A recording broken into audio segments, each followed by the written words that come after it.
me satisfied.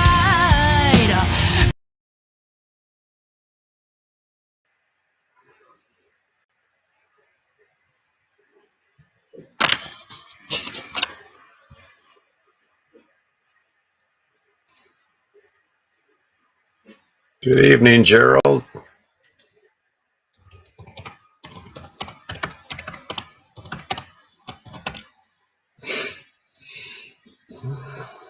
Test, test, test, test, test. Testing, testing on audio. Hi, Caves.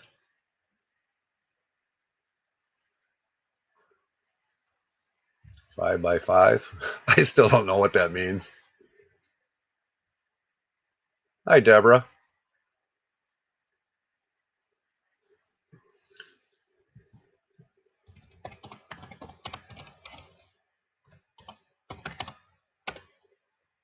Doing a test. Test 1, 2, test 1, 2. Can you hear me?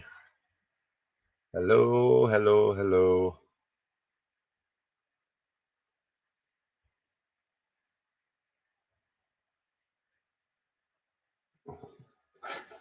Hopefully I got this thing in the right one. I can hear you. Good.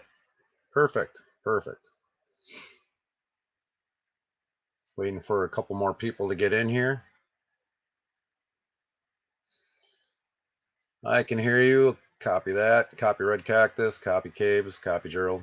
Signal to noise ratio. Loud and clear, says Deborah. Good, good, good.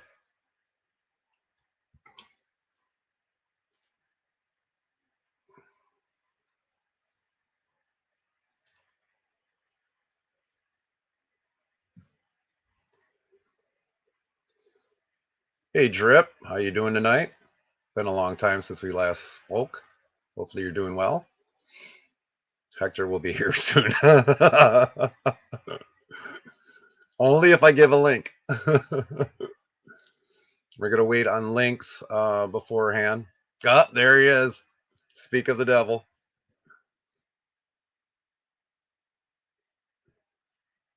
Hey, Paula.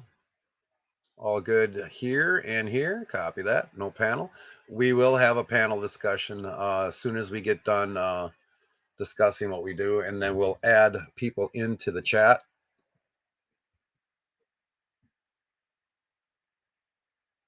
Double A Trucking, good to see you.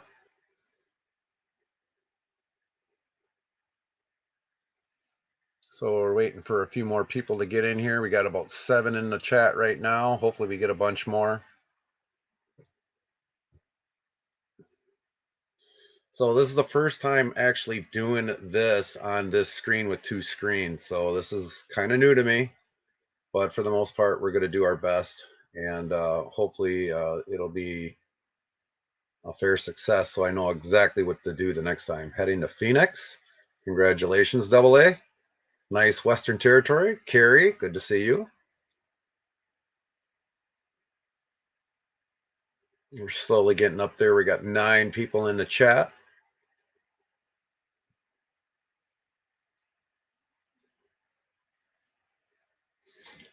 By the way, I got to make my concoction.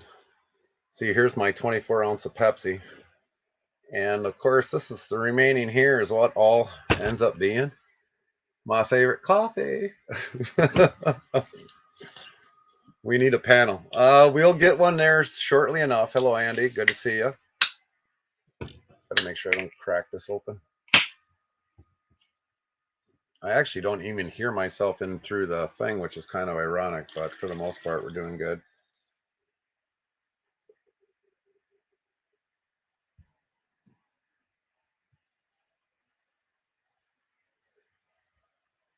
Welcome to the live stream. Yep, I've been busy with training and potential job. Good to hear. Good to hear, Drip. Really good to hear. Cheers.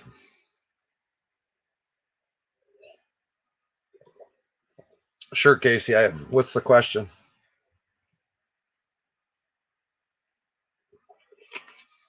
Before we actually get into discussion about Prism live stream, I'll definitely take a couple questions if somebody's got some.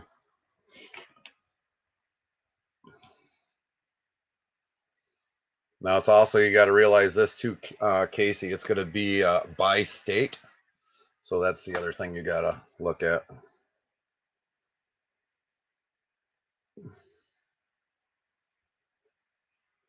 Is there a good video about chains? Yeah, there actually is. There's a couple of them out there that are out there. Is there a good video about chains? Hold on, I got some feedback coming through here. There is videos out there about chains, and so there's a lot of things to learn about chains. Every state is different, whether if they want the outer wheel or both wheels on duals. Some of them, you know, if you happen to have, hello Tracy, um, definitely there's a lot of videos out there. You just got to look for them. I do know that uh, Happiness by the Mile, she happens to have a video out about doing chains on a truck. You just got to look for them. There's plenty of them out there that actually have videos out there where they're talking about chains and what chain states that there are. Hello, Gary in the flesh.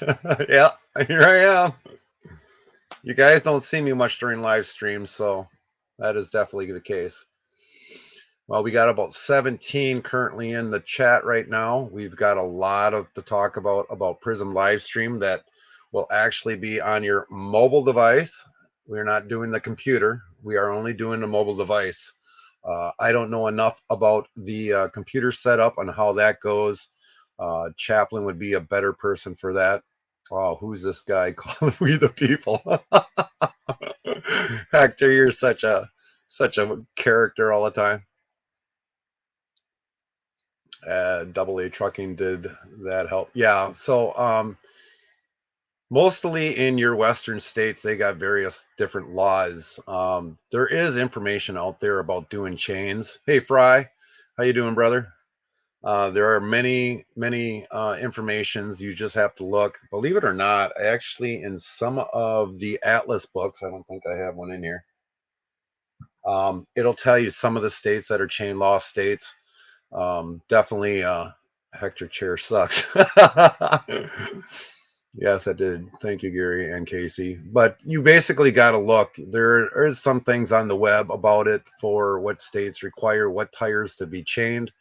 Of course, as many of you know, I do run super singles. So I would, if I was going out to those western states, I'd have to find some sort of a chain to run out west. But for the most part, I technically stay out of the West during the winter months. I'd rather go there during the spring where they're just starting to wind down on their chain law and everything else and just kind of run more or less the summers. But the snowfalls there actually are pretty different. So, I mean, it's everything is kind of different by state. Rob, how's your rotator? Hopefully you're doing good. Hopefully it ain't too bad.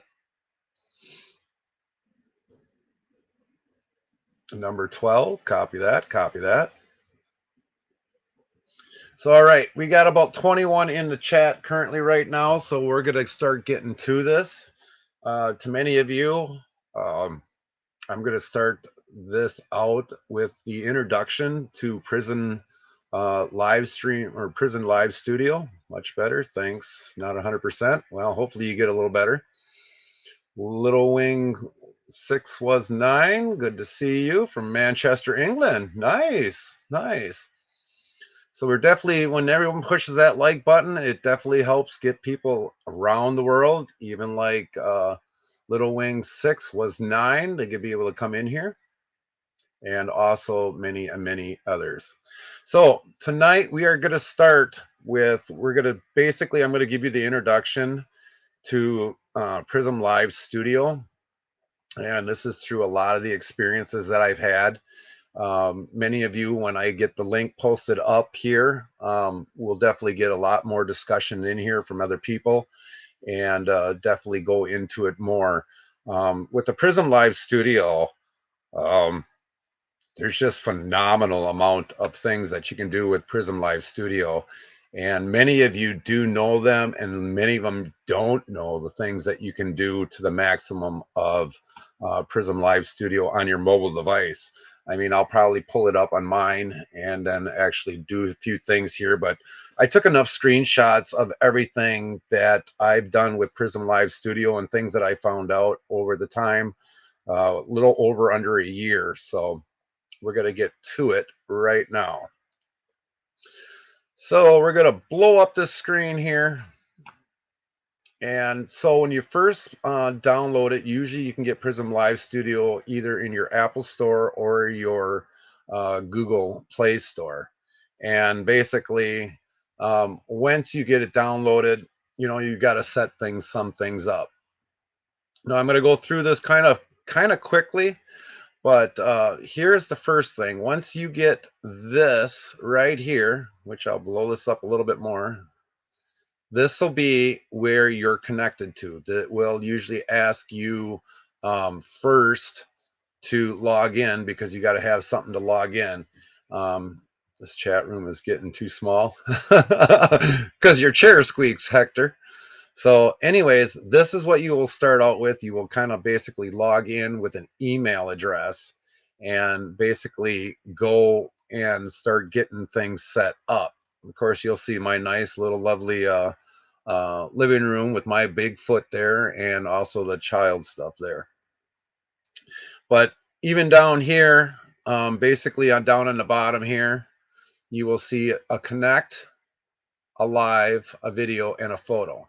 Now, with Prism Live Studio, normally when you go live, as many of you know, you just keep it usually on live. And that's normally how a lot of you guys will start out, is hitting live. And we will talk more from that a little bit later on when you hit this ready button, and we'll get into a lot more of that information. So now when you click that button up in the corner here, this basically, you will see right here that you've got a little settings button. Oops, I just got rid of it. Right here. This will be by your name once you log in. And basically, this is where you can adjust your settings on here. And if you've done any live streams, you will see these on those settings buttons. These are all your old videos that you've done.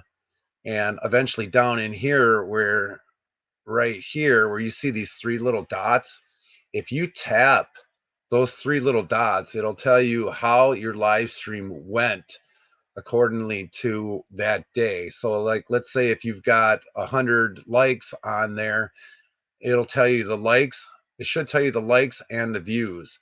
And so you can definitely see that mine are all on here. But after a while, I tend to delete those out.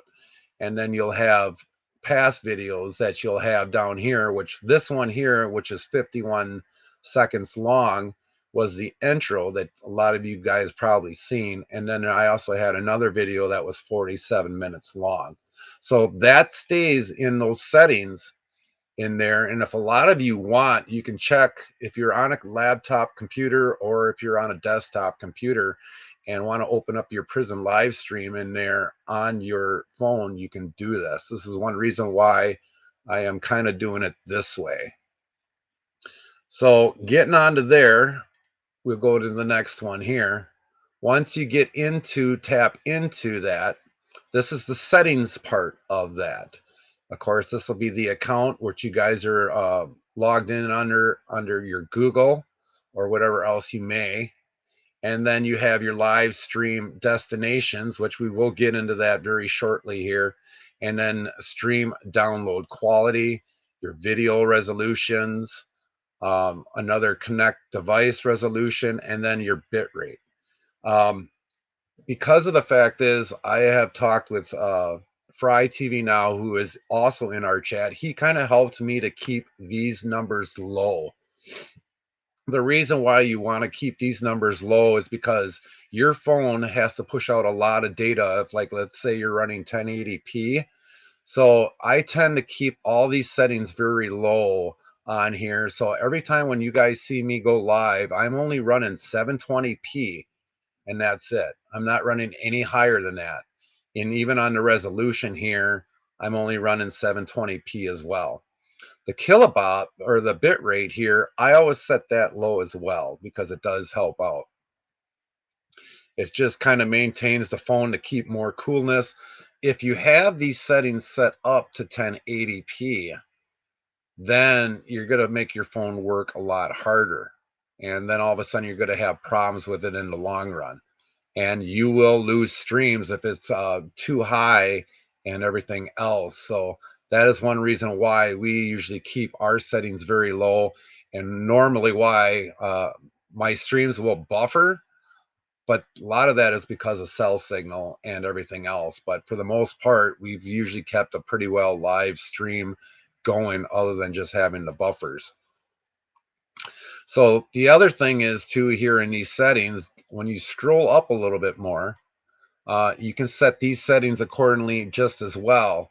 Prevent screen lock while using remote control. If you do happen to have another device, you can run you can also have like a remote control. For some reason, it hasn't been working on mine, but for the most part, basically, I've been trying to figure that out so that I can control the actual first camera more than anything. Now, this haptic feedback that I have here, in order to conceal this watermark, you need to have this on. So that is one thing that definitely that is there. Um, and then, of course, like it says, conceal watermark. So that's why you don't see Prism live on any of my videos that I do. And you always want your camera to allow display above other apps. So if you have other things running in the background, you want this on in any way, shape, or form. Because then that'll help you if you've got to make a phone call or anything else for that nature. It will benefit you in the long run for that. So now when we got stream destinations, as you can see, here's only 2 of them that we are streaming to when we are live while we are on the road. You can connect to Facebook, YouTube, Twitch. These are some other ones I think that are more or less China, which I don't stream to any of these. But if any of these were connected all together, you would have a disconnect button like what it shows here on the rest of these. Now, while we're on Restream tonight, we are actually streaming to 5 platforms. And instead of when we're on Prism Live Studio, we're only going to 2 destinations. That is YouTube and Twitch. But when you go in there, you can definitely put your stream destinations. You first actually have to start in this section here first in order to get your live streams up and connected. So any of you that are in YouTube, you can definitely hit on here. It'll take you to your YouTube channel, and then you basically connect there. You got to give permissions to basically for YouTube to connect the Prism live stream, as well as Twitch or any other area that you might be connected to. So now we go to basically stream quality. This is where I usually have my settings set, and sometimes I adjust these accordingly and usually watch these streams as they are going. So a stream in adjustable quality, record in adjustable quality using a streaming encoder. Although stable, you may experience loss in video quality based on network conditions. I have lost a lot of live streams in this one here. So if I usually set this into getting it into basically recorded in fixed quality using an exclusive recording encoder. So this has helped me a lot, and I've usually normally save in this part right here for the stream quality. So now we'll go up to the next. Now my video resolution, I stay, like I said, in 720p resolution at all costs. If I put this at 1080p, you will make your phone work a lot harder. You'll probably say that the phone is overheating, and many other things that came on there, and you'll probably even get a code that comes up that says to overheat protection.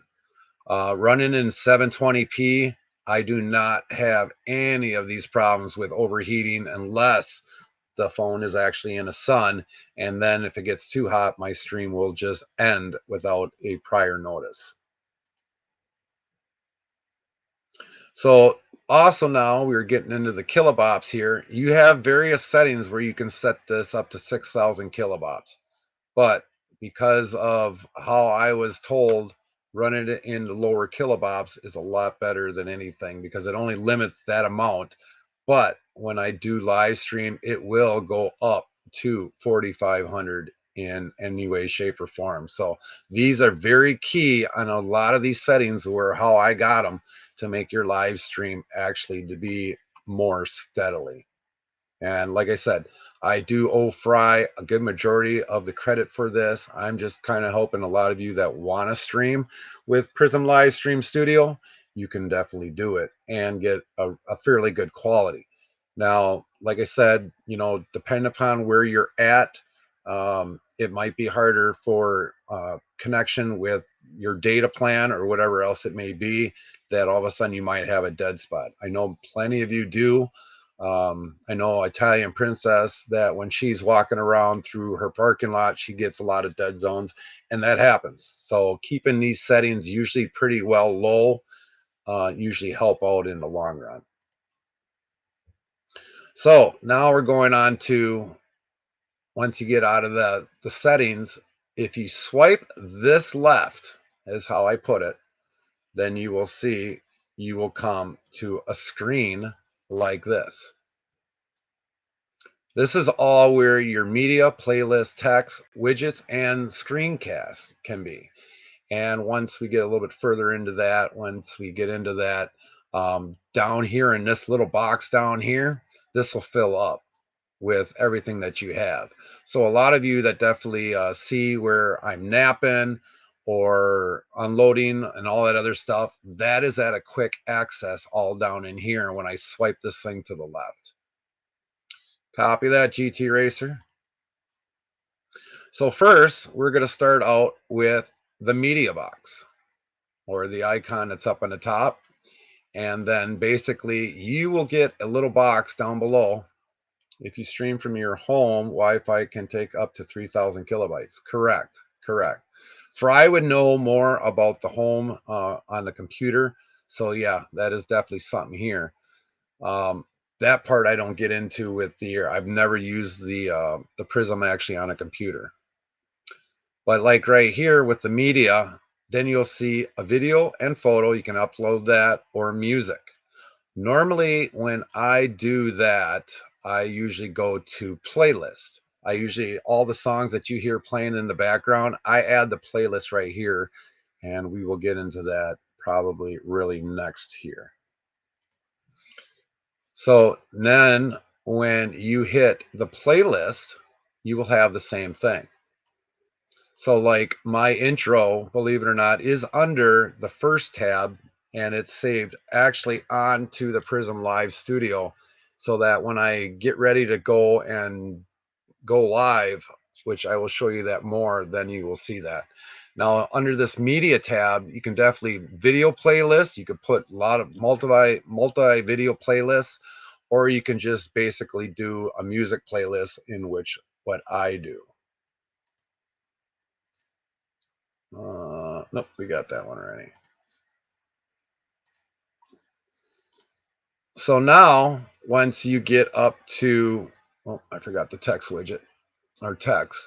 The widgets in here is basically where you add, or like sometimes how I restream people, like Fry TV, James, Vic BC Live, Diego TV, any of those that are in there. You basically tap that widget, and basically in here you will see Prism chat widget or web. So now, like anybody that I restream, I usually go to web, which I'll probably show you. I don't know if it's in the next slide or not, but normally I go to here, and then I will show you that probably how it happens. But like for the text, which is right up here, you always see like I can make these either like show up for a couple seconds, or disappear after a few seconds, or it can just stay flashing in the background, so it kind of lets people know. Because if you only set it up, there is a thing in there to disappear after showing. You got to uncheck that. You kind of got to scroll up a little bit once you hit the text, and you'll see like a button where it highlights it, and you unhighlight it if you want it to keep there on the screen while you are going. Now, normally when you have text running in the background, you're usually allowed to have 4 things running at once. So like napping, loading, unloading, time to guess the weight. That would be 3 things that you can have running simultaneously in this while you are going. Let's see here.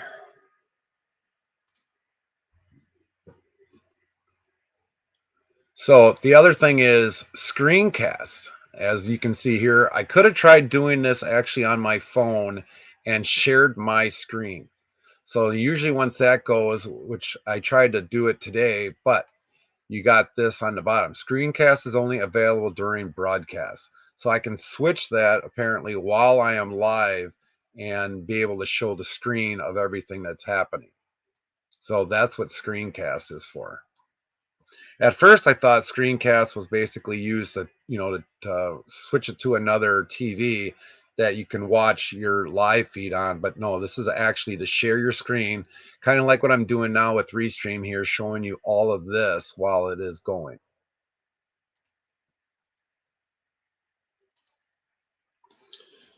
So actually, the other thing is too here with the playlist. A lot of you are wondering where I get the music from. Oops. Hopefully I didn't do it. Yeah, we got to go back to here. So, okay, on the music, if you go to, like how I showed before there on the playlist, you will come to the tab here to add playlist, and the music that they offer on here. So believe it or not, the Boom Boom song is on the Prism live stream. A lot of you already do know that, but they have the music from on the library, which Prism already has. And then whatever music you download onto your phone, you can add it to that playlist.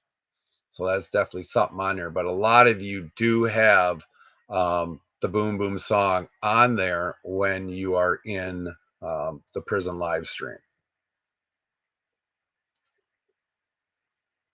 So one of the other things here too is the live screen camera. So if you got the tab down here before you hit live, or you hit that, this will be the camera that you're actually seeing in your Prism live stream. And then I'll show you what it does once it goes here. No boom boom song. No, there won't be any tonight. We didn't copy it on here. Don't have all that stuff. Yeah. So here's what it would be if you do a screencast.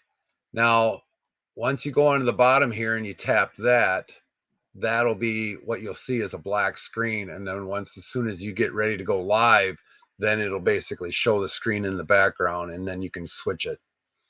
Boom Boom song should be killed. Wow, we're getting real critics tonight. But so yeah, that is basically that with the screencast. So now, for some of you that we did have trying to figure out like Red Cactus a while ago, um, if you tap this button right here, which is a little circle, this is where your camera is. Front view would basically be the backside. And this would be either your narrow and your wide view, the 0.4 or the 1x. Now, a lot of you, I know, like when I live stream at night, I pull it in on the narrow view so that you guys can actually see the lighting around. And then during the day, I push it back out so that you guys can actually see both sides of the spotter mirrors. And this is definitely where your camera wide view and narrow view are. And also, believe it or not, if you tap this front button right here, it'll switch to, basically point at you. And I know a lot of people have had uh, where they didn't absolutely want to have their stream actually looking at you. But for the most part, that is that angle, that view there to change that. so a lot of you can know exactly, isn't it? And how is everyone doing today? And also, you can actually literally pull the screen in slowly with your fingers, just like if you were regular on your phone. You can just use two fingers, pull the screen in that way, and kind of pull it in more. And you can always back it out to where it was. So now we go to the other button, which is basically the three little dots. And this will be for your flash if you want to have a light on while you're live streaming, the mic, your camera, and then also full screen view, which is something different. These are the settings that I normally have. You can have, usually I have this one facing off because then it'll show it actually towards you. And then saving video after streaming. You can click that on. Normally, when I get done doing a live stream, I've got well over a gigabyte or more saved in my phone, unless it's something really important that I need to save to kind of cut the video down. Then I save my videos into the device that I'm using, and sometimes not.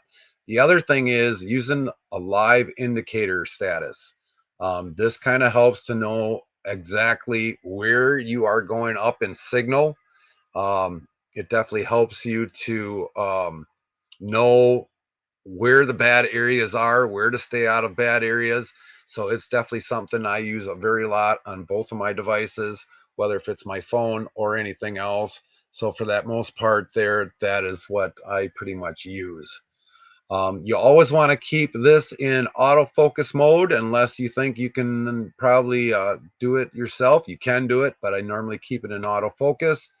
As for Camera Pro, Camera Chroma Key, that I have not ever used, but this remote control connection, if you do have a secondary device, this is probably something that can help you control your camera and everything else. I no longer sub to that idiot. I've got better things to do than support the childish crap, Casey.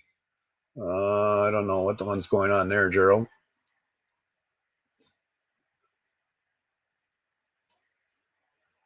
I guess I'm missing something.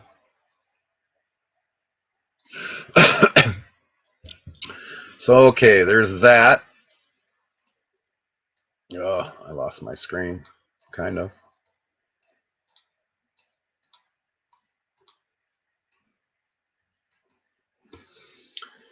Let's see here.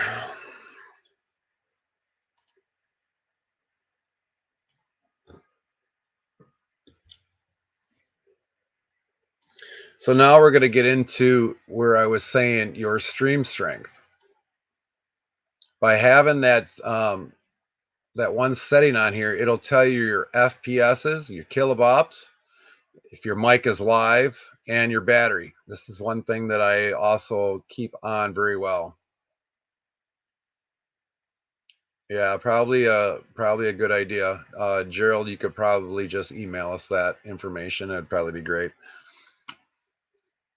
So that is that for that.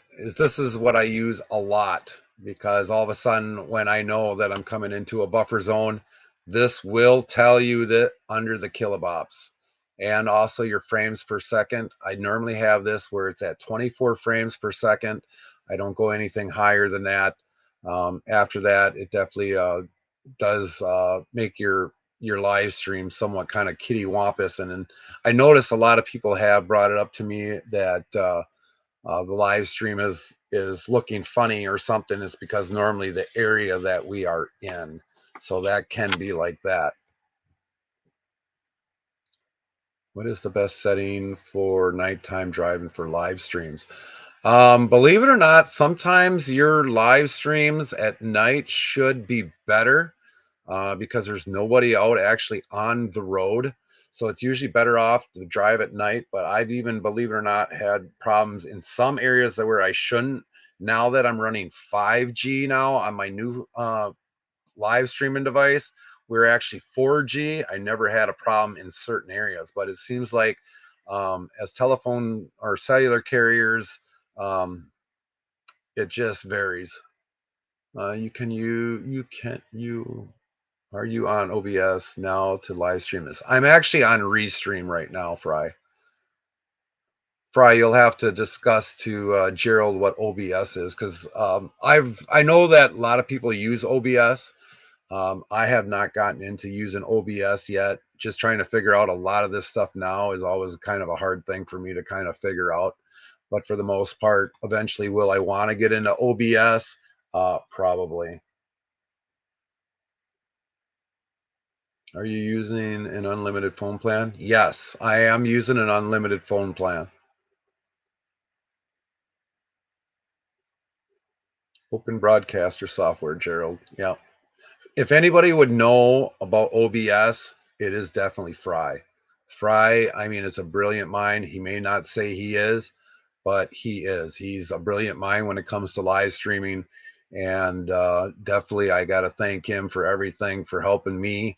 And that's why I'm trying to help everybody else to definitely get to know the Prism live streams so that a lot of them don't have issues with theirs when they start in the very beginning. So now we're going to get into before you start to go live. So as you see here, for some of you that may don't know, right here where I have this circle where it says schedule live, a lot of us when we go live, normally we just go ahead and we don't ever think about this. But I've actually found this earlier with like within the last few months before you even, put the name in here and everything else, which we'll get into this further down. But hey James, how are you doing? And like a lot of people, yes, a lot of people will be using other things like Streamlabs for putting stuff up and everything else. Yeah. If you save the video after the stream, it will potentially cause the stream to crash due to too much space taken up. Yes, that is true. If you don't clean out your phone after a certain part of time, that data will build up. It will build up. It will make a live stream crash really quickly because it runs out of data or storage space to kind of do everything. Only 2 brain cells. I'm not that smart. Oh, yeah, you are, Fry. So when we're looking here, believe it or not, the scheduled live right here, if you go through actually your YouTube Studio, for a lot of you that do have YouTube Studio, when you go in there and do a premiere and set all your settings all up, all you'd have to do is actually press that schedule live. And if you did a premiere actually in your YouTube Studio, unless you got a conflict in there where you got another one coming in there, you should be able to pick up that settings because that's normally what we do before we go live. So setting it on slow mode, maybe subscriber only through YouTube Studio, we usually set that all up through there. And then basically, if I know for sure what time I'm going to be leaving out, I just go into there.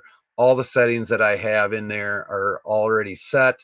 And while a lot of you guys are waiting for me to go live, you can just definitely press that and all your settings will stay the way you got it.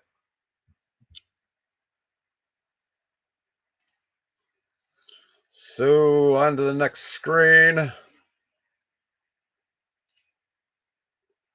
So on here would be basically the title of your video.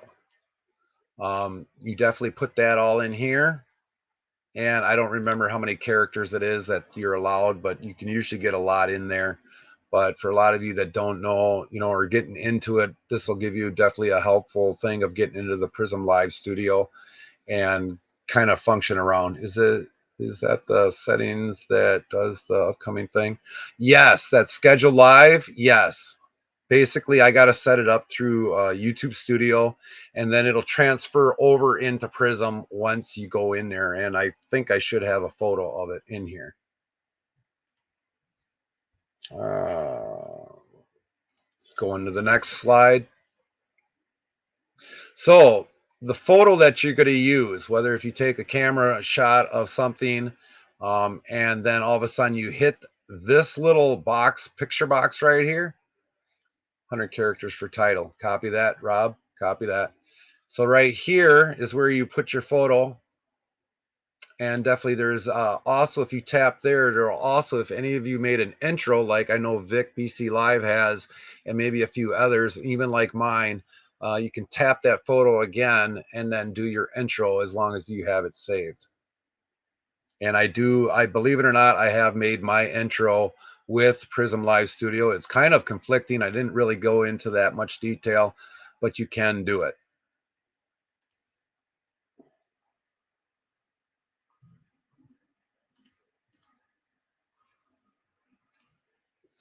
So here will be the slide next of photo or your intro.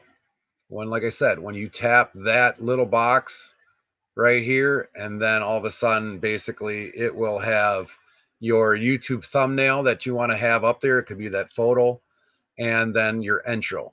My intro is saved in through Prism Live Studio, um, and it's been working great. I can't say enough of it. I love your two brain cells left and right. They're awesome. Yes, you're quite brilliant. Formerly Annie R.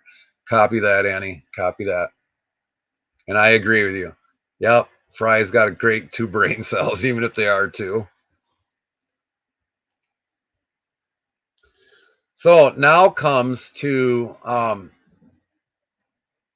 basically streams. Now, like I was talking about in the settings before, way up here in the top, which I didn't get that photo in here apparently. Yep. Like right up in here, you set them up in through there on your settings. But then again, though, too, you got to come down here and basically here's where we're currently live streaming to Twitch and YouTube. Any settings that you have in your YouTube studio also reflect on this. As you can see, I have it in my YouTube studio, not made for kids, because I do know there's sometimes there is swearing that could be in the chat, and I don't believe children should be seeing that. So, especially on the live restream on the chat, because we do the live chat replay, and then also in 720p. And then I think I do have another slide in here of the settings of that. Yes, I do. So when you go into there, believe it or not, if you tap on where that last screen where your Prism and your YouTube was, where I had it here, this is what you want to turn on for a multi-stream. You got to have this on in order to, if you're going to be streaming to two channels or two platforms or more, this has to be on. If that is not on, you will only stream to whatever is checked mark here. And definitely the other thing is too, anything with the RTMP stream. Now I have tried to use Prism to live stream into Restream, and I have done it in the past. For some odd reason, it is not working. Where I could have the banner down here on below and everything else. But if these you got to have check marked with, like as you see here, and that otherwise you will not be streaming to that. You'll probably just be streaming out into outer space. It does happen. So you definitely got to make sure those are all on, and definitely make sure multi-stream beta is on. Now, I have to thank, I think it was Tracy's Nature or somebody else that showed me how to do this, because I was surprised that I was not live streaming to Twitch, but because I never had this simple setting on is the whole reason why. So that's one reason why we were never live streaming to Twitch in the very beginning.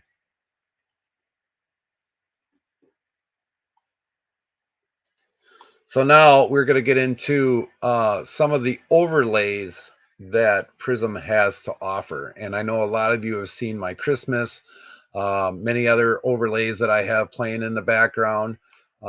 This is now in a landscape mode, which I would suggest that make sure before you go hit that yellow button, make sure your camera's turned to the side.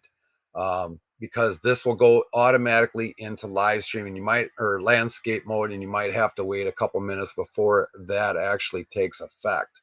So definitely make sure that your phone, if you're going to live stream, if it's not in landscape mode, it'll look awkward on your YouTube when somebody wants to replay it.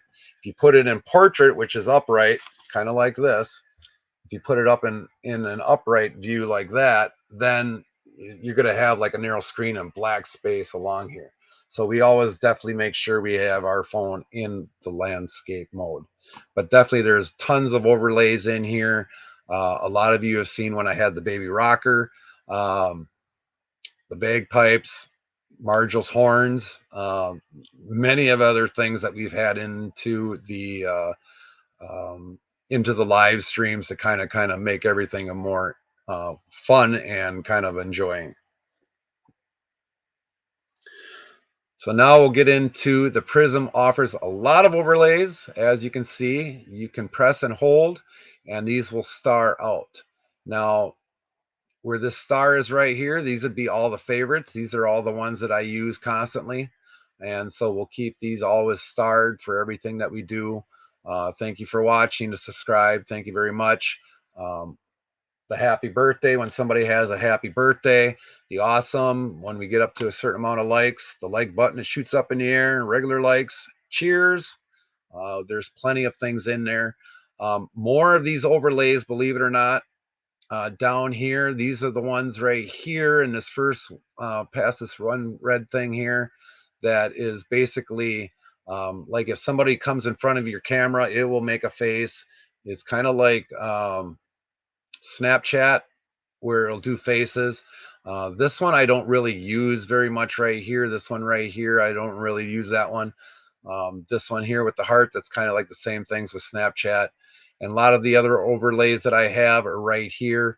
And there's been times too when I've actually had the draw on the screen. You can literally draw on the screen and kind of show.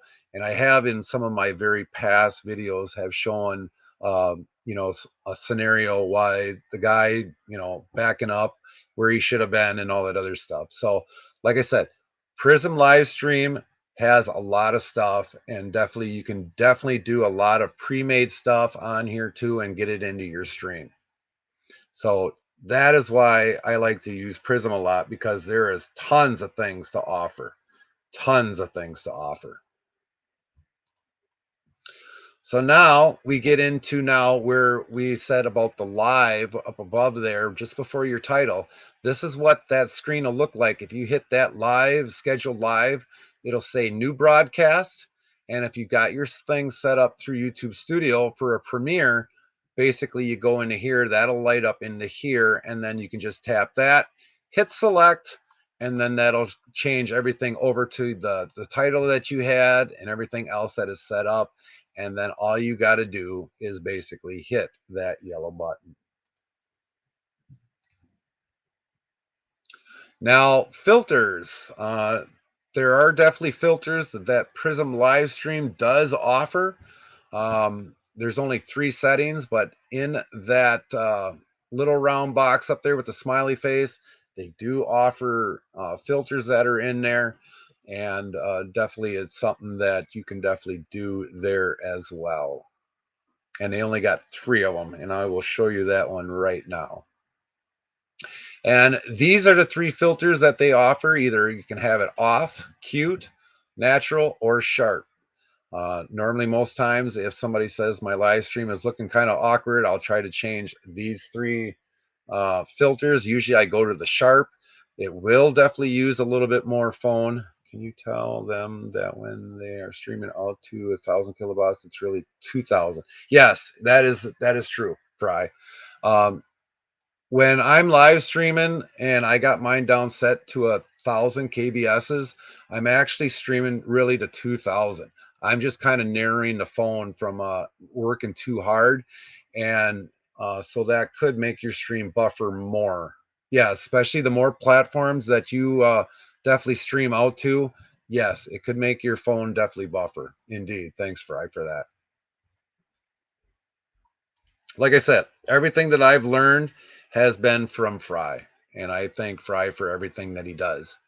And now the last screen here is, like I said, if you got everything that you want set up, your music playlist, um, your text in there, your restreams that you're going to do of other people, which it does take a lot of time to do this, to set those all up and everything else. And believe me, I've got probably hours on end. We're trying to think of new things to put up in here. I definitely have my intro on here all the time. So every time when I go on there, I definitely have my intro on there. But anybody else that I follow, whether if it's Fry, Tracy's Nature, Could be red cactus. If everyone gives me the okay, I do know that we do have Chaplin on there. We do restream him. Um, uh, James, we definitely restream him from time to time. But by the time you get it all set up, this is roughly maybe how yours will look like, maybe even more. So that is definitely all that. We're going to shut that down. And then basically I'll get the invite guests. Copy that. And we will start getting people in here if they would like to join in.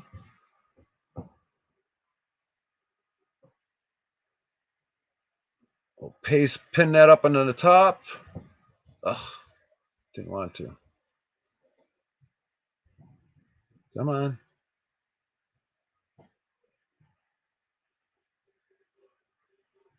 Yeah, I don't want to do it. Hi, Chihuahua. So if anybody would like to join in, definitely come on up.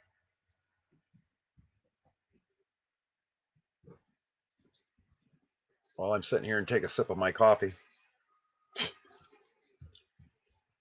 There's Chaplin. Come on, work. There he is, Chaplin. How you doing, Chaplin? Oh, he was in there. There's Chaplin. Live and well, my friend.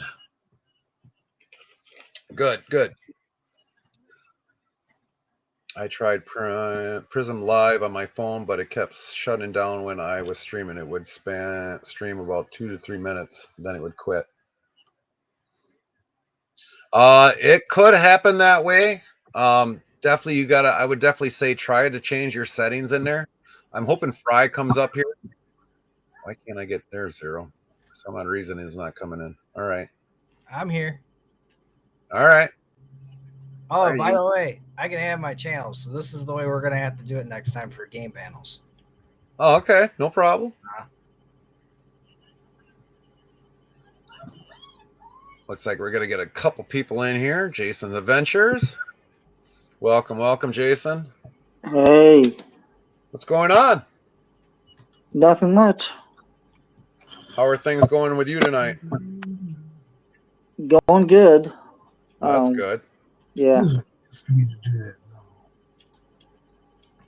Playing some ATS. I think Zero, are you playing ATS tonight too or no? No, that was last night. We're off tonight. Oh, okay. Oh, okay. It's panel night. That's where I come and hang out. Well, I was playing ATS earlier this morning. Right. You should see the truck I have now. Fry, I would like to have you up here. That would be awesome if you could come up here. Oh yeah, Fry. I know he's hiding in the background. He's in the weeds somewhere. He's hiding. I know he's hiding. Come on out. Get out of the weeds. I thought at first it was from changing cell towers, then I tried it on my Wi-Fi and the same thing happened. I'm going to back and watch this again and make sure everything is set up correct. Yeah, definitely Viper. It is definitely, if you can check your settings on there, that would be awesome. Okay, who bounced out? There's Fry. Hey, what's up, man? I think I got to make some more room here. Where is he? There he is. Coming in slowly. This computer's old, Fry. I got to talk to you about that. Yeah, I already noticed that it's like delays here on this old computer. Yeah, I'm on my phone right now, so this will be tricky holding this phone like this. You don't need to see my face anyway. It looks good. It looks good. How you doing tonight, Fry? Oh, I'm doing all right. Loving your presentation. Yeah, I just wanted to make sure that everybody understands when you're streaming when you have the setting at 1 kbs, 1000, you got me zoomed in. When you have it set 1000 and you're streaming out to Facebook and YouTube and Twitch, if you're streaming out to 3 platforms, that's going to be 3000 kbs instead of just 1. So every time you add a platform, platform. So it's going to be more stable if you just stream to one platform, if you're having problems with stability.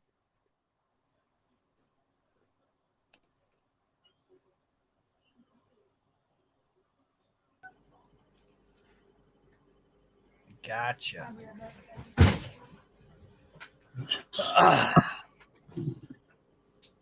I think he's having audio issues. Who is? We the people. Yeah. You must be Yeah, we the muted or people, we something. can't hear you now. You're muted. He's mudded. He's like, son of a monkey. Son of a monkey. Cool. Never Mudded. heard that before. Oh, I don't swear when I'm streaming, ever. Or even on panels. Oh, okay. You're cutting Ever since I got man. a new device is like when I leave, I have buffering like within like 7-8 miles. G that I have problems, and with 4G, even if it Yeah, we the people, you were would not cutting be out there. surprising. Yeah, you were cutting out. Whatchamacallit? With source, we don't need this.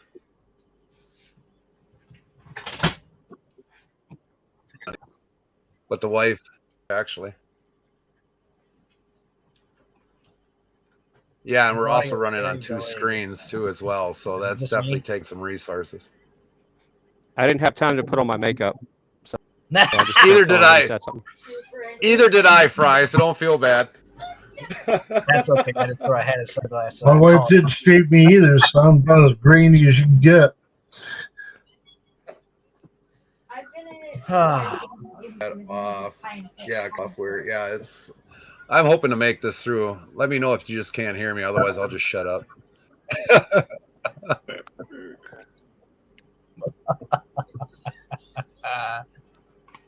That's not funny. Too much. What? I could say that. I'm the one that. Apparently, I'm muted. How the heck did I get muted? Okay, who timed me out? Nobody Hello? can time you out. Only yourself. Yeah. Well, I'm noticing here on the Prism live stream, I don't even see my thing jumping up and down, so I don't know what's going on here. Oh, there it goes. I think it's just a bad connection. I can hear you on my end. Oh, we can hear him. He's just delayed. Yeah, that wouldn't be surprising.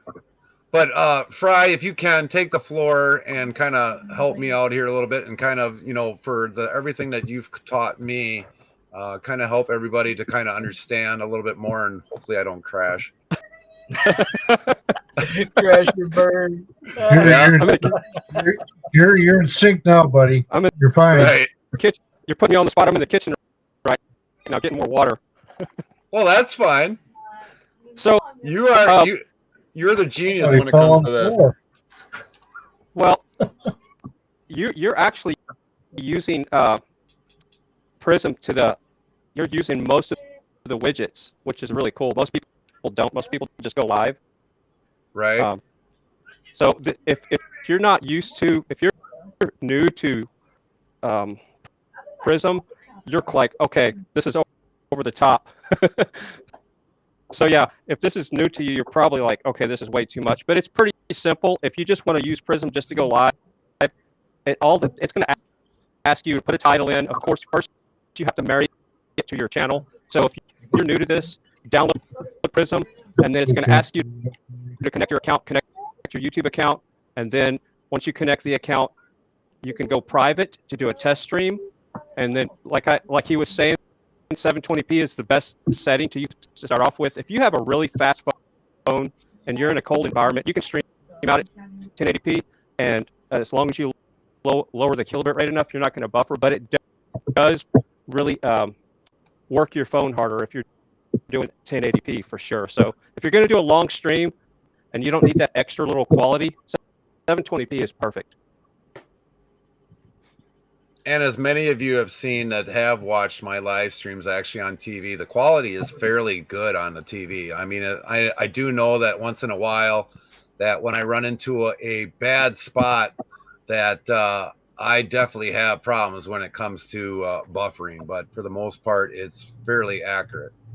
Yeah, and the main thing about a stream that I've noticed is it's better to have consistency on your audio, so your audio is not cutting out.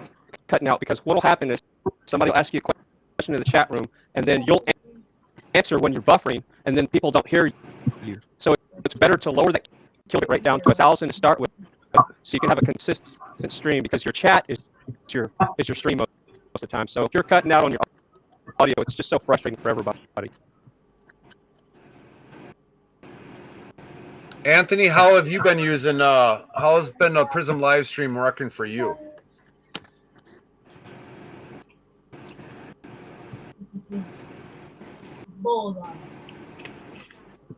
Been working pretty good.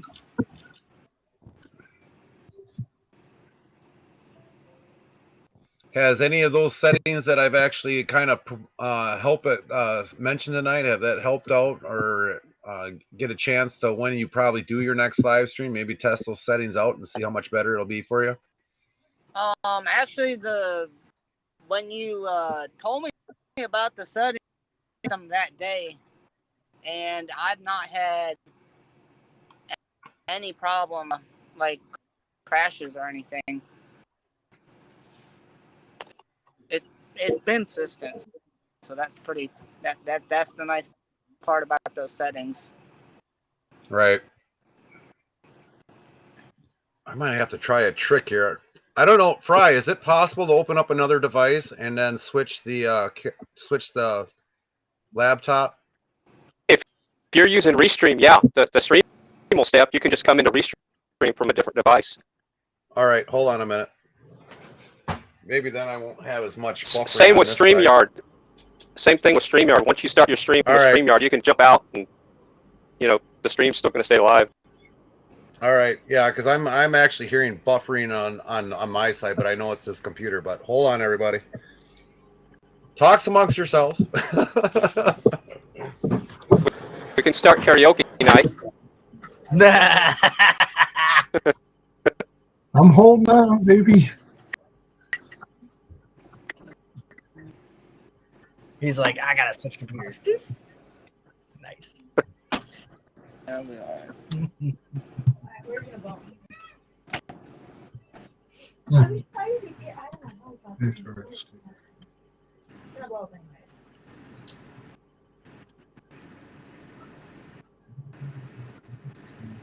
Something new every day.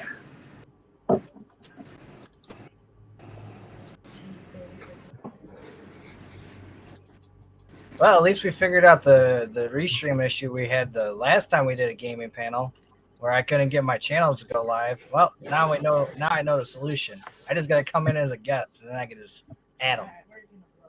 Give me a second. I'm going to switch to the plug. Switcheroo.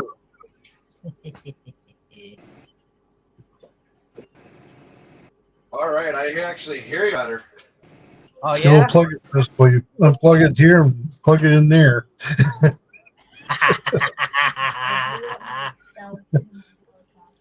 I'll let you see the back of my head. That's all right. Okay, hold on. I don't want to see your head. He's gonna kick my butt.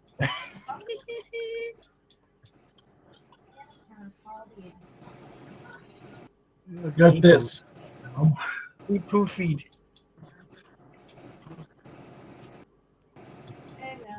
I still got to learn the OBS part. The OBS for what? For Prism? Green screen. Oh.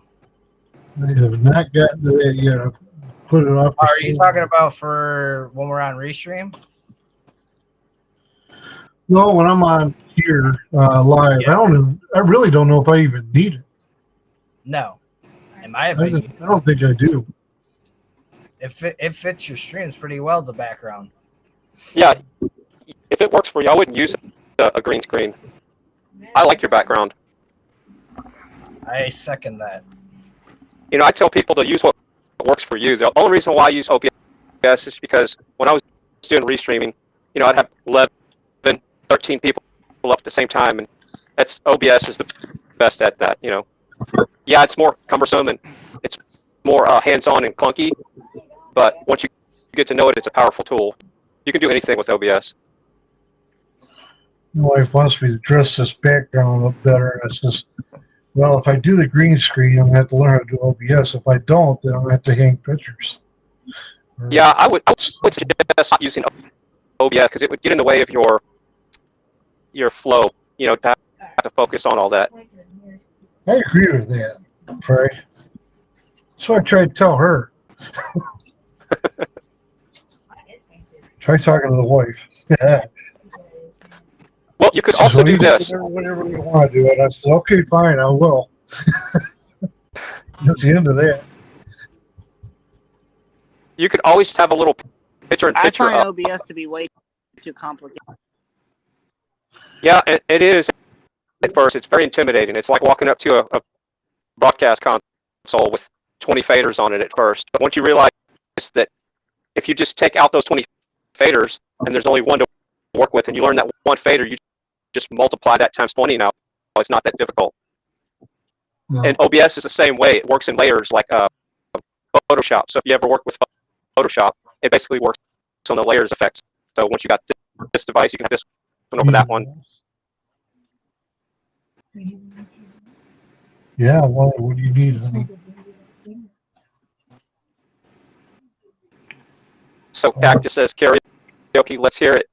My problem is, and Red Cactus knows this, I have some, I have dyslexia and remembering lyrics, plus I have a little bit of brain damage from a four-wheeler accident. I cannot remember lyrics. So I love to sing, but I just can't remember lyrics.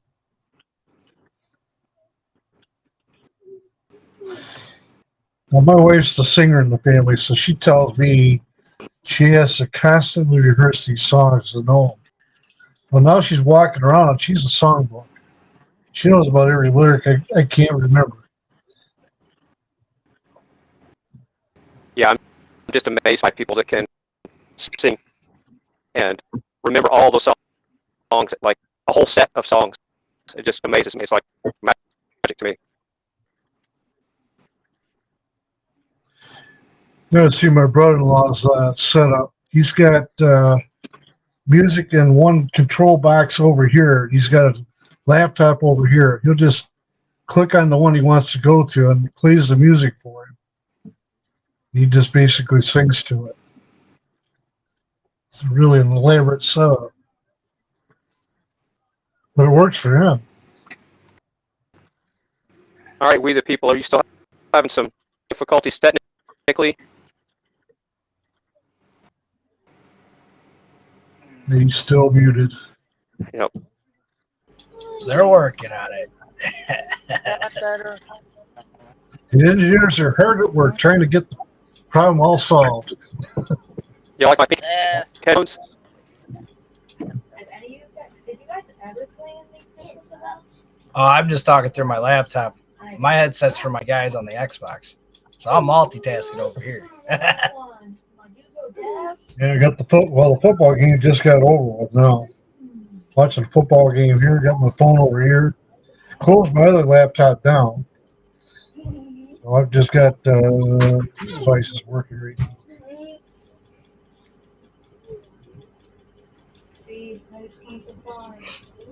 So Jason, you've been using OBS for a long time?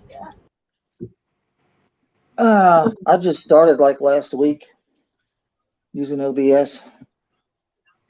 Well, if you ever get in a bind, I'm just a phone Teaching call myself how to use it. away. You can Okay. DM me on Facebook, and we can communicate through Messenger. That's how I help people a lot. That way I can leave my phone open for work. What's your Facebook? I guess I could put the link in the chat if that's okay with we people. Yeah.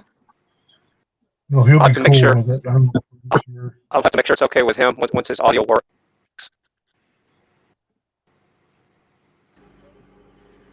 Or you could just put it in the private chat. He should be able to see it. Then I'd have He'll to put be up there glasses. too. I'd have to do that on my phone. Me too, Frank. Every day. Yeah, I got- stuff. I have two glasses. These are my far away. Can you hear And I got my me? close There up. we go. Yes, we can hear Yeah. you. Armor. No, for some odd reason I You don't are hear. on, brother. So I might have mic, but I don't have no hearing.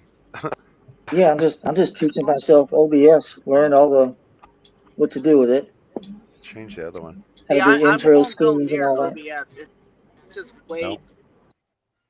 Go back and turn the other one.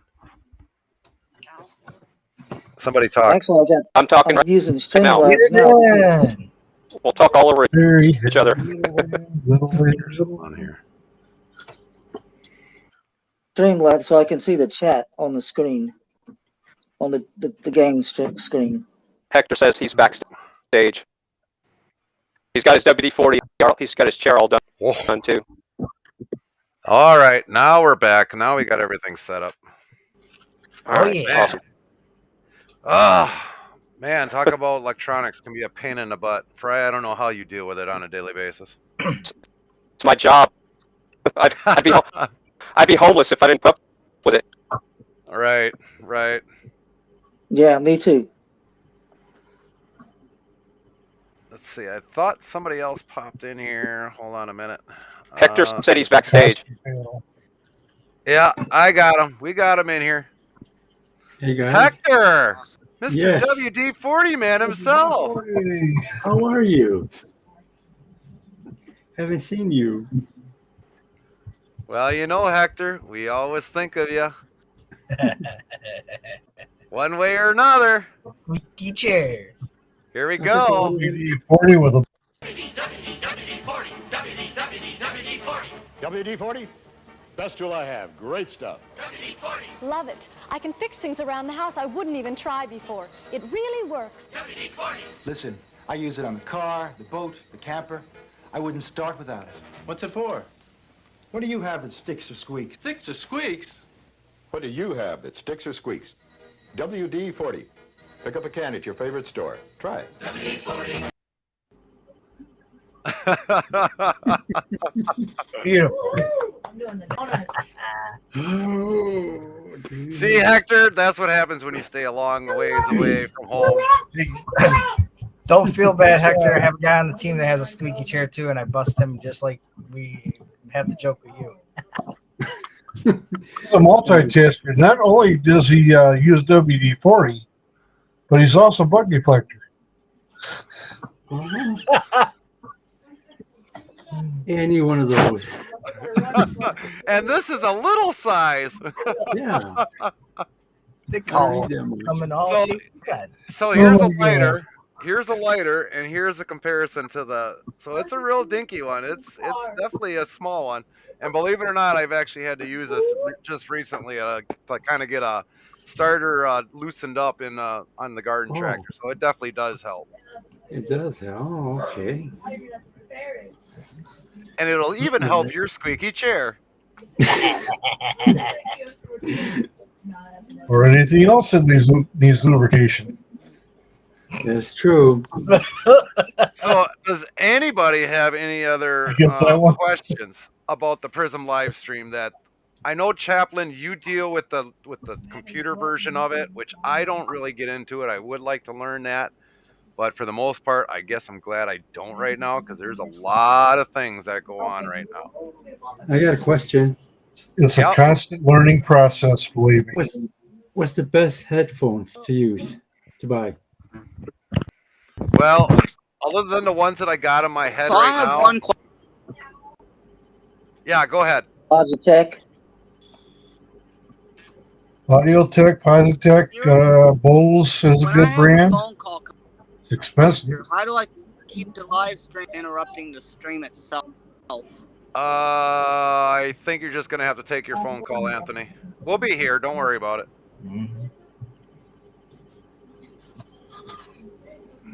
You got a secondary device. Uh-oh. Yeah. I hear Unless one of you the guys have the stream on. They're going to be in the chat here in a minute. Uh-oh. There he is. There he They're is. used condoms. Yeah, it's karma. Yeah, WD-40 and duct tape. Yeah, Anthony, if you've got to take a phone call, just go ahead. We'll still be here yet for a little while yet and stuff, because I know there's going to be a lot more questions about Prism live stream. So if you got to take your phone call, go ahead and take your phone call. No, no, no, no. I mean, like in the future, when I'm doing a live coming through, how do I keep Yeah. the live stream going while I'm taking a phone call? You guys see me driving, and I'm still talking to someone on the phone Kind of like what I without do. interrupting. Yes. What I do is you got to go through the Prism app settings there and have it overrun over other apps. And then also in your device, you got to give the permissions that Prism Live Studio has control over your phone call. So usually most times you can still take the phone call as long as you mute your mic. Then you can still have your phone call and live stream at the same time. That's right. Mute your mic. Yep. Very important. And somebody was asking about the best headphones.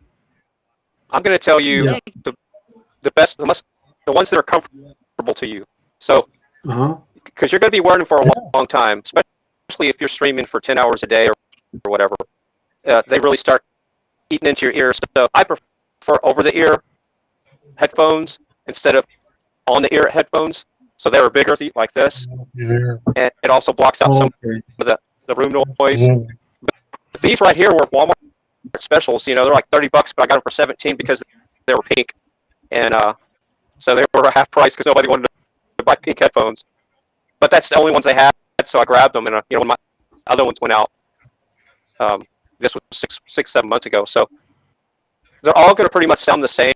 When we're streaming on the internet, the audio compression is it's compressed anyway a little bit, so it's not like you're singing or anything. You know, anything in the $30 and $40 range is pretty much going to sound the same. When you start jumping up, then you're going to have to start watching reviews and look at the audio quality. If you're going to pay $100 for headphones, that's kind of a red flag. You know, anything over $40, I wouldn't spend anything more than that headphones and my headset like this. I just Now, the one thing the Red Cactus asks, why headphones versus earbuds? Like from what I'm doing tonight, believe it or not, if I did not probably have a headset on, the back feed, believe it or not, would actually catch through. So it can vary on various people what they want to use, either headbuds or headphones. I mean, this headset that I have on tonight, this was actually what my son bought because he wanted something for gaming and it wasn't compatible with his Xbox. So we ended up making a deal with him. It's like, okay, well, we'll buy your next ones and then I get to keep these. But these are like kind of like your computer. You put the chip in the side of the computer and then it'll pick it up.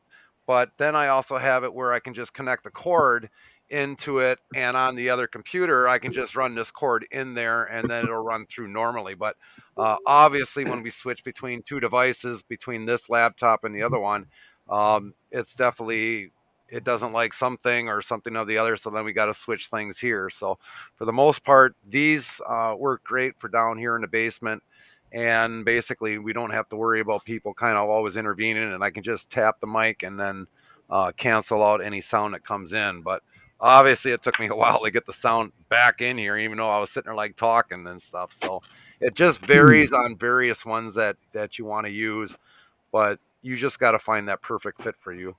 Yeah, and see, I'm old school analog, so I always buy the analog headphones with the plug instead of the USB, just because I can use it in my mixer. I can plug it into my phone. My phone still has a headphone jack. That's why I say with Android.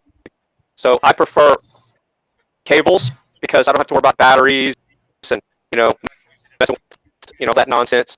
But the advantage of USB headphones on a lot of them is the microphone thing will be on the side here, and when you flip it up, it'll mute. So you can buy some that has the flip up mute feature instead of having to press the button.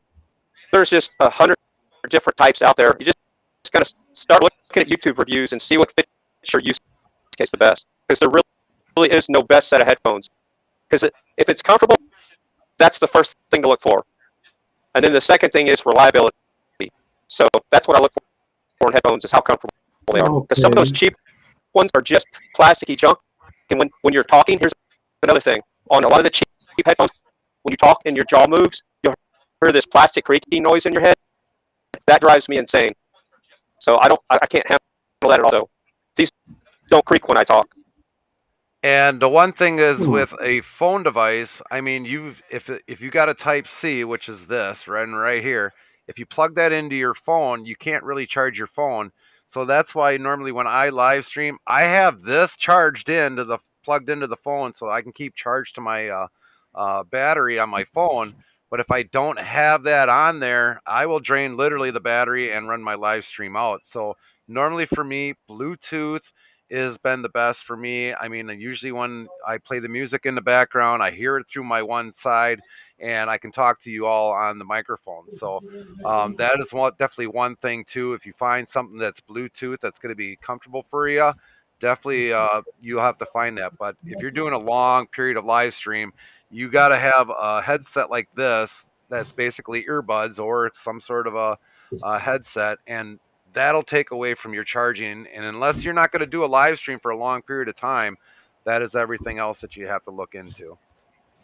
Yeah, and the new phones don't have headphone jacks, so then you have to have that dongle, and then you can't charge like you say. So yeah, right. It's it depends on what you're going to be doing. Like I stream everything from the house most of the time, so I don't ever use my phone unless I'm on my bike live streaming. I haven't done that in a while, and I was just using the microphone on the phone, instead of having Bluetooth. But in your case, yeah, the Bluetooth headphones is the perfect scenario. That way you can keep your phone charged.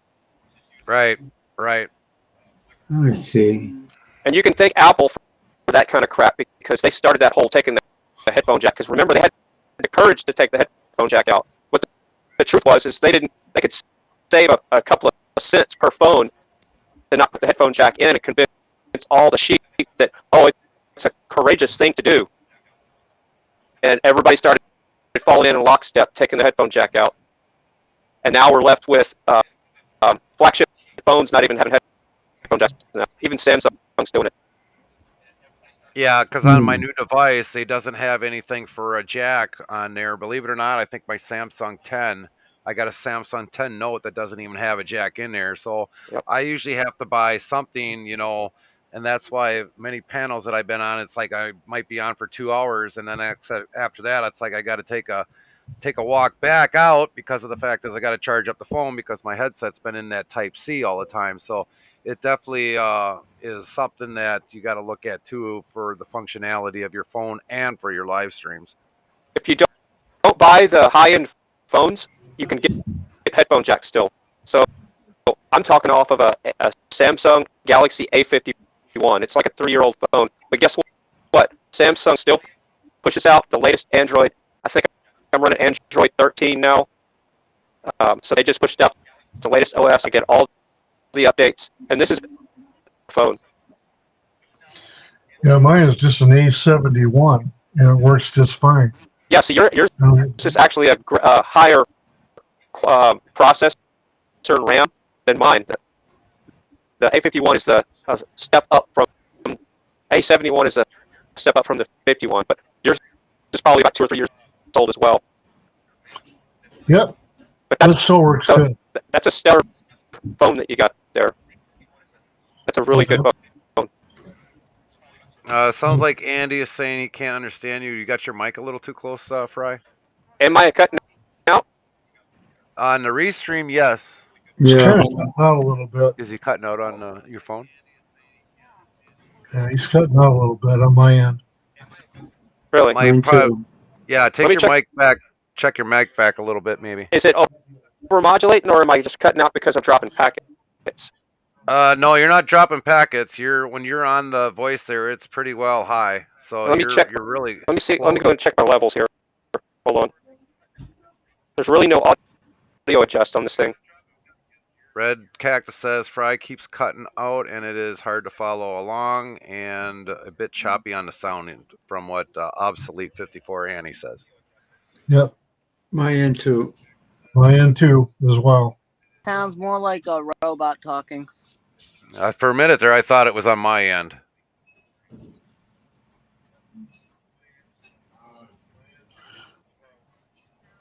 And Cheryl is saying 5x2 signal to noise Fry.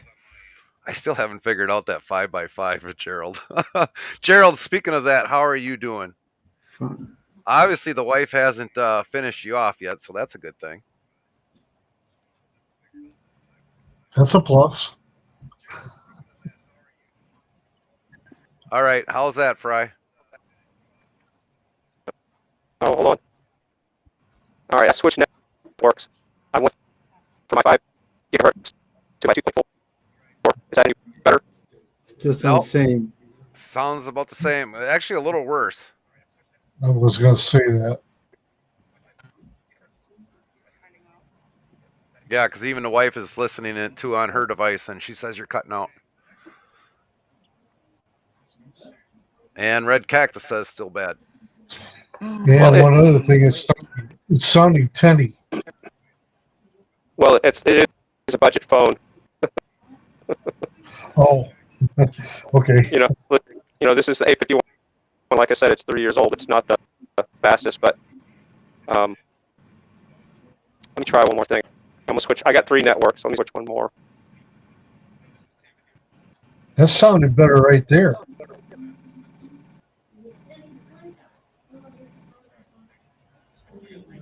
Okay, who popped out? Anthony popped out. Yeah, Fry, I only see like one little bar on yours. If he's there. Ooh, crap. I almost grabbed yours. It just popped out. Yeah. There he is. You there, Fry? Black screen. Yeah. I don't have any signals for Fry whatsoever. Oh, I made my wife extremely happy. I said I have no desire to get a new phone for a while.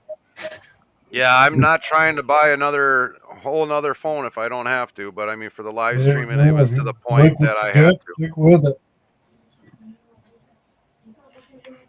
Hey, Sarah, how are you doing tonight? She couldn't believe it when I turned her down for a new phone. I said, I really don't want to get a new phone. Yeah, until you absolutely need a new phone, a lot of times, I will save my one phone as long as possible until all of a sudden it's literally ain't gonna work. Yep. Frosty Broccoli, my phone is 5 years old. My other one is like 8 or 9. Restream isn't so great with mobile. It streams okay if reboot device and then go on panel. Don't open anything else beforehand. Correct.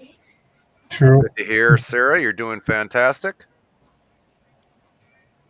Yeah, we actually, let's see. Fry's got to try on another one. Now it's weird. Fry, with the other box, I've got a good signal strength. And the one that you just opened up here, I have no signal strength. Yeah. This is my out. This is while I'm here. I gotta go back. Hold on a minute. Let me mute that one. Point. Okay, how re-speak again, Fry?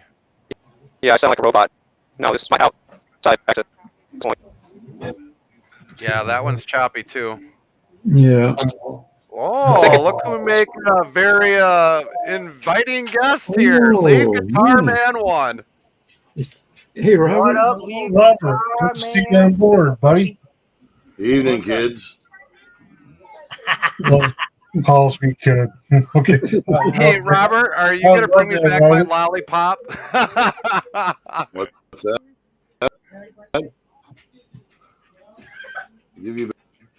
Are you asking for candy? Well, you said hello, kids. You said welcome back, kids, or hello, kids. So I figure, well, I'd say, where's my lollipop? Can y'all hear me? Yes. Yeah, we can hear you, Jason. Okay. No. We're hoping Fry can actually figure out what's going on here.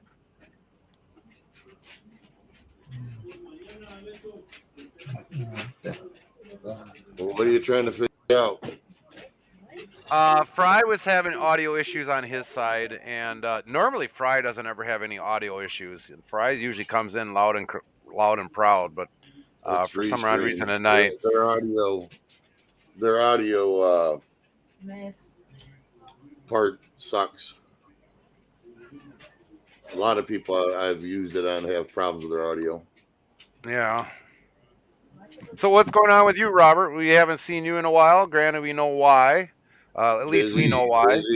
Busy, headache, busy. Want to kill people, busy, headache. Want to kill more people. Which one do you want to do first?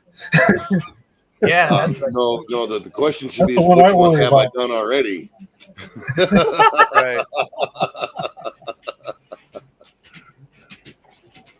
But yeah, I thought I had a grip on it. Things were going all right, and then I went from bad to holy crap, we got a problem. Houston, something's wrong. Wouldn't it be Michigan we have a problem? Well, yeah, but that's beside Yeah, we the do point. have a problem in Michigan, but it's not located in our locale. Oh. 48 miles from Well, my house. now wait. There is a shining light. Yes. Animal sacrifice is now legal, so I suggest we start with whip. Well, that depends if they consider her an animal or not. Well, She's a she certainly wildebeest. isn't a brute.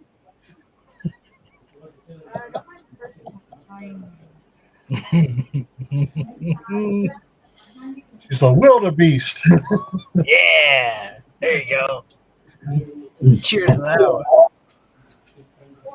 I was hoping Fry was going to come back in, but I don't know if he's going to fire up a computer or not. So, does anybody else have questions about Prison live stream? Is it? Yep. Everyone on my side's coming in good, believe it or not. Hey. Everyone's giving me strong signals. Even I'm giving out a strong on your signal, side, so but- I don't. Right. 49.5 right now. I'm thinking maybe Restream servers aren't exactly up to par. Yeah, that could be. I mean, even Andy, the wife, Nick, she, Gerald, Casey. Dreamer isn't any better. even the wife said that YouTube she had to hit the replay on the chat. So there's a lot of things that are happening tonight. I don't know what.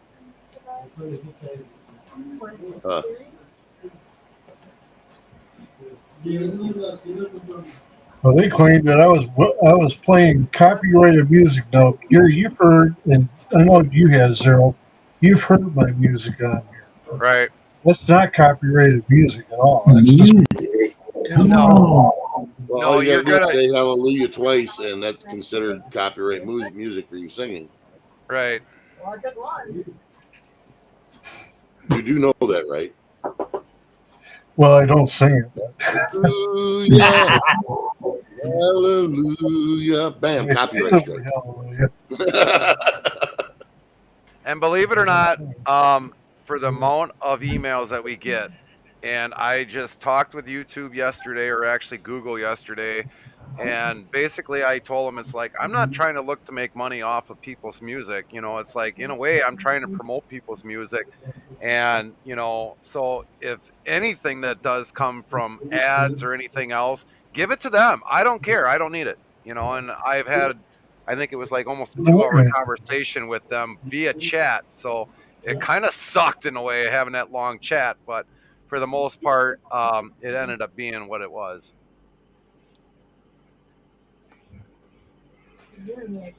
That's basically my feeling too. If they're afraid I'm going to make money on it, well, just to get it right back to them because I don't need it. Right. That's why I like Twitch. All they do is mute that section and leave you alone. Right. There you go. That's it. But see, the thing is, I also have a license for it to be on Twitch, so I don't know how many of mine that you've ever gone back on Zero, and actually zero of it's been cut out. So far, you've been pretty smooth, and there might have been one or two, but right. We still get emails for them every so often, but for the most part, normally with that license for the YouTube or for YouTube and Twitch, I mean, granted, I got to send an email or clear it through Epidemic Sound. And within a few hours, all of a sudden, I'll get 50, 60, 100, 200 emails back saying this video has been released. And, that's the thing that I was talking with YouTube. It's like, I have a license. They knew I have a license. It is there. But for some odd reason, that's just YouTube. They said, well, if you want to limit the notifications, I was like, why? I was like, you're going to tell me one way or the other whether if it's going to be a copyright. And if I don't get that notification, next thing you know, I'm going to wonder why I might have got a strike and it's not there. So it's going to be wondering what the heck is going on. Oh, I got a question. Fry went on the dream panel there. Now I'm jealous. Did you Now change can my you hear me? name? Change your I name. can hear you. I can hear you, Fry. WD-40. Host? WD-40 host. Oh my. Yep, Hector is going to be hosting the rest of the show. We are going to be going to bed. Hector, take it over. We are going to put him. Oh man. Oh boy. You're messing with my name. Well, that's better than having Probably bug right here to deflector look on. at first. That's better than having bug deflector on there, don't you think? Right? Yeah, that's true. You know, Hector, I could just keep changing your name over and over and over and over again. Oh. Why me?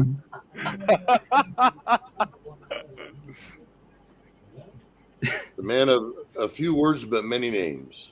Right. What will it be tomorrow? We wonder.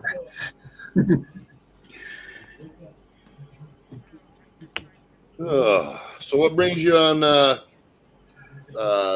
stream tonight there, Gary? Basically, we were talking about using the Prism live stream studio on the phone tonight. Oh, wait a minute here. I think I saw Beautiful beside you, so get the hell off the camera.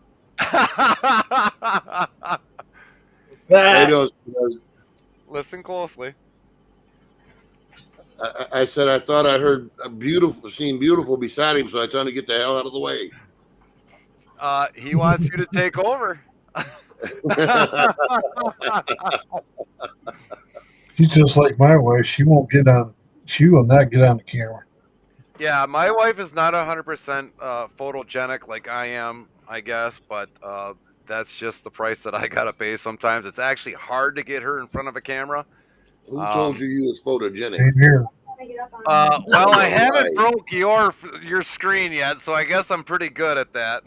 There's a reason why I keep it closed off. Well, yeah, we all know.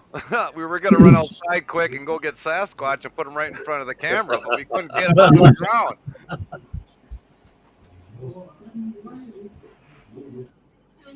My friend, it's a beautiful fire you got going there.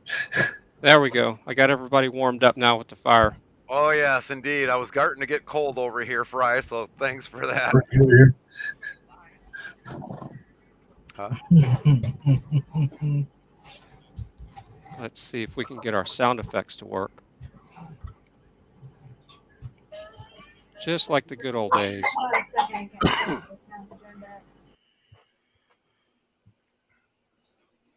That dude's got my dream set up right there, and I ain't got enough room in here to do that.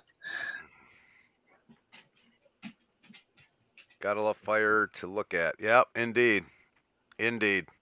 I probably could have gotten Vic BC Lives, but I would have probably had to get permission from them to actually put that in here. Otherwise, we probably could have had it down in one of these windows down here. Oh. Copy that, Casey. So, Fry, is there anything more you can add to the Prism Live Studio? Because I know you do use it a lot on your side. Well, the main thing is stability on audio. So I would always pick a lower kilobit rate to start your stream if you're new to it, and just make sure you don't want to start off with a high video quality and always buffering. That's the most frustrating thing. So start off with 1000 on your kilobit rate, do 720p, and I like to use 24 frames per second. That's just me, because it gives you a little bit better quality because it's not trying to grab so many frames per second. So movies are at 24 frames per second. At least they used to be. So that's where your eye will not see the refresh. Anything below 24 frames per second, your eye starts seeing the refresh. So anything above 24 frames per second is going to be plenty good. So I do 24 frames per second, 1000 kilobytes, and 720p. That's a baseline. Now, if you got better connections, let's say you're streaming from home on your home Wi-Fi, you can up that to 1080p. You can up that to 3 or 4,000 kilobytes, no problem. You can up that to 30 frames per second or higher, as long as you got a stable connection to your home Wi-Fi. But when you're out on your cell data, keep it low, and then figure out where you can, move it up from there. And yeah, I have changed it before, or not below 24 frames per second, and I can already imagine, how bad the video ended up being, and because I figured it's like, well, if I'm in a lower area, maybe that more data you're trying to push through your mobile phone to reach a cell tower. But that video, you could actually see splotches all throughout there, and it's definitely, if you don't stay consistent at 24p, anything that you live stream, whether if it's out on the road or wherever else it might be, it could end up. But Fry did make a lot of good points with the Wi-Fi. If you've got really good Wi-Fi at home and it can carry that at a short distance, you'll have a great live stream and hopefully an uninterrupted live stream. I have a question. Yeah. So Fry, my upload at the house is 10 megabits a second on cable, and my computer's on Ethernet. What are some good settings to stream games? Well, you're not going to really be able to do 4K, which there's no point in streaming out at 4K anyway, because that's just too hard on your computer. So 10 is kind of like the bare minimum. When you're streaming out from your house, you're going to be streaming out at 4,000. So you're going to have headroom there. But if you got multiple things going, you're going to start buffering if you really have a lot of people at your house uploading stuff. So as long as you're the only one out streaming, then you can. Are you going to be streaming from OBS? Yeah, OBS, and the default settings in OBS with a 1080p canvas. So if you select a 1080p canvas in OBS, so under your settings on OBS, go under video and make sure your canvas is set to 1080p and your video is set to 1080p. So that way, when you're recording in OBS, that video recording will be also at 1080p. And then you're going to be just fine, because if you look at the default settings, they're not going to challenge your 10 megabit upload. Okay, so just the default settings and 1080p. Yeah, because remember, they're not trying to look at your nose hairs. Nobody's looking at our wrinkles. It's just the audio. If you get clean audio, all my wrinkles. I'll be 52 in March. So yeah. Well, people don't want to see me anyway, so I'm in a very small window on the screen. Hello, everyone. Change Zero's name? Was that Paula? Yes. Well, hi, Paula. How are you doing tonight? Kind of crappy because I got to go to work. I thought you were making Robert go to work for you tonight. If he only knew what I had to do at work, he'd look at that place and go, "Fuck this," and walk out. I could just hear him saying that too. Oh yeah, indeed, I could actually see him saying that. He probably could do my job better because he is a bigger person. He wouldn't have a problem, picking up the headliners and throwing them around. I'd be the boss by the end of the night. There you go. I think just one look at him, they'll probably be like, you want lead? We'll definitely take lead. And you can just say, Robert, well, I am lead guitar man 1.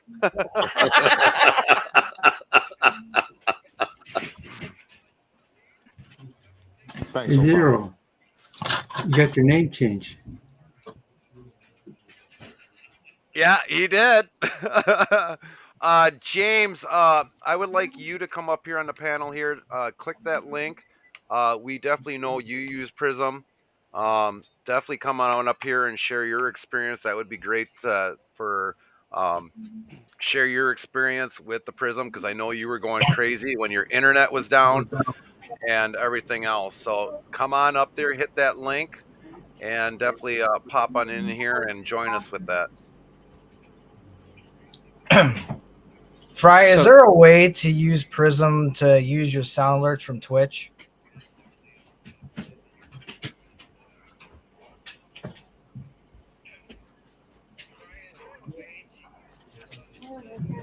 Crickets. That would probably be no. You stumped him. I thought you were asking we the people. So what was the question again? Okay, so I was messing with that Prism stuff today because I was curious on something. So I have sound alerts that I use on Twitch, and there's got to be a way to add a browser to put that in there. Is there a way to? Because I didn't see a way. You can do a plugin in OBS, but I don't think you can in Prism. I No. didn't think so. Yeah, Right, so the best thing, I'll if you just have a use question, ask OBS YouTube. then. YouTube will give you the answer on that one. But yeah, I'm not Yeah. familiar with that one at all. I know OBS has tons of plugins for that kind of stuff. Yeah, I'll just stick with OBS then. Yeah, and see, what I'm doing now is I'm using OBS to stream out. But what I have is I have my OBS open right here in this screen, and then I turn on this little button where it says Start Virtual Camera. So when you start your virtual camera, what it does is everything in my production screen in OBS acts like a webcam. And then when I went into stream, restream to join the stream, I selected my OBS virtual camera, and that's how I'm getting OBS to come into restream. Gotcha. Sergeant Tom. Good night, What up, Gerald. Sergeant Tom? How's it going, Tom? Hey guys. I think he's figuring out. How you doing, Sergeant Tom? We can't hear you, Tom. So you got to make sure you select the right microphone in the microphone settings. Now Make I sure can it's hear not him. muted. Heard him for a second anyway.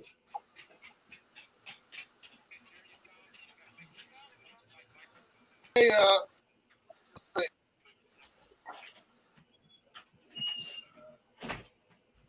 Well, you were there for a second. I think he's working out the bugs. Just kind of like how I was with the headset earlier. This is ground control to Sergeant Tom. Can you hear me now? I hear Yes. ya. Yes. Yes, we can hear you. Okay, now you can shut it back off.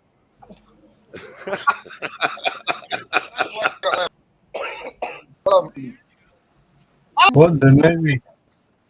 What the name? Hooah! Hoorah! Oh, don't say that. That just drives me nuts. Do it again.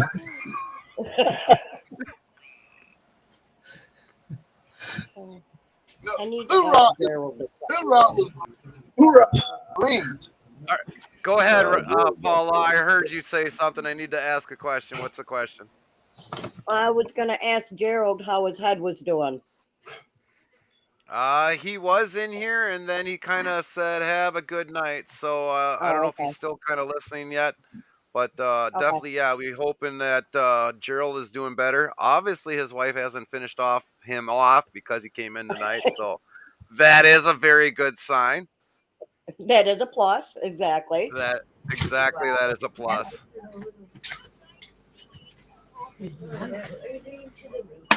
And a lot of you also, if you did not know too, and I know Fry knows this and Zero knows this, if any of you wants to, could have wanted to do this, put this live stream on yours, and we would have probably started the panel in the beginning. You guys could have all restreamed to all your YouTubes and possible Twitches.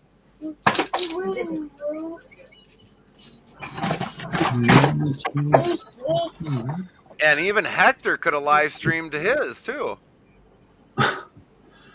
What are you doing? What need you?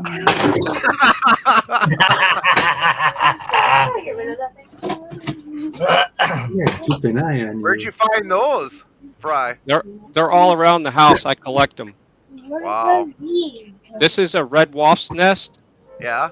and this is like a paper wasp. They're a little bit smaller than yellow jackets. Right. But yeah, look at the holes on that compared to the paper wasp. A little bit bigger. No kidding. No kidding.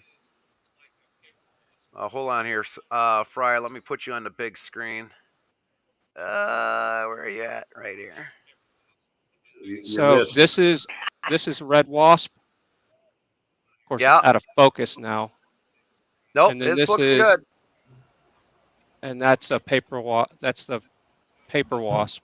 They're kind of, they look like yellow jackets, but they're a little bit smaller. But yeah, the red wasp right here, they are a lot bigger holes. Right. And they're I think they're 6-sided. Let me count. Yeah, they're not perfectly round. No. 1, 2, 3, 4, 5. Yeah, they're 6-sided. So Right. isn't that cool? Right. I want to Did do you- some really cool art projects with them. I Did like you, to stick them up around the house, and I have them in the studio. It makes everything kind of look like, oh my God, this place That you hasn't let been the touched in a bees? while. That you let the bees in the house? Yeah. Yeah. Yeah, I like messing Yeah. with people. Didn't you find some in the truck too at one point in time before you got more into that? Oh yeah, I found dirt diver nest and yeah, and I have them in the 65 too. I put some in the 65. Right.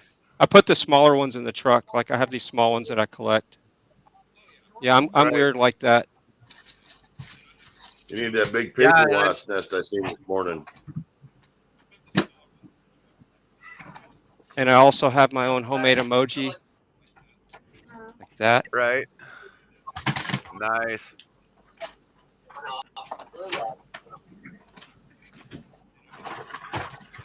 All right, you can take me off the big screen. I haven't shaved. I haven't trimmed my beard. I like That's all Russ. right. I haven't either. That makes 2 of us, right? I gotta do the same. Yep. I like the skull in the background, Fry, from Red Cactus. Yeah, I kind of noticed it off to the side there, the skull.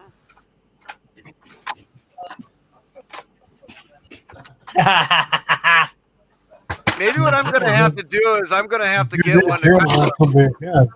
I'm gonna have to get one to sit in the chair here, and then it just basically kind of have the mouth move or something or another, if that's possible. Let me tell you something. Let me tell you something.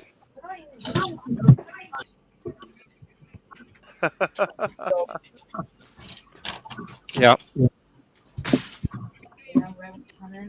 See, now we should have had the Boom Boom song here because I just seen Sergeant Tom's wife just come through here and give a kiss. Gary. Don't even go there, guy. Get that out in 2 seconds, Scott. I can get that out in 2 seconds. We could put songs. Sure. I could have added it up here and stuff, but for the most part, I knew a couple people would not have liked that. Let me see if I can get this to focus. This is an old car I had when I was a kid. It's a skull with like a blower engine. Of course, it's out of focus. Is that like an old Hot Wheels? Yeah, it's like an old Hot Wheels. It's a skull with the engine. And it really, I don't think it has a date on the bottom, but it's old. Right. It looks like it's old. That's maybe before they started putting the dates on the bottom. Yeah, it's really old. I got a lot of items around here for show and tell. Yeah, usually it's always great when I come across things, it's like, what in the world is this? Or something else, it's like all the stuff that we've recycled over the years. It's just phenomenal of what you can find. New ideas. So am I cutting out still, or is this thing stable? No, your art perfect. You're giving me strong signal all the way across the board. Great signals, great audio, great video. Yeah, it was just my phone. My phone it's always had a problem with Restream. It works fine with StreamYard, but Restream for some reason it doesn't play well. Right. Now the other thing too, Fry, since I'm gonna kind of slightly put you on the spot. Now, like for Prism, can you use Prism for like live streaming off of like if somebody's on American Truck Simulator or Farm Simulator, would they be able to use Prism that way to broadcast out to whatever platforms that they're doing? From their phone or their computer? Probably both.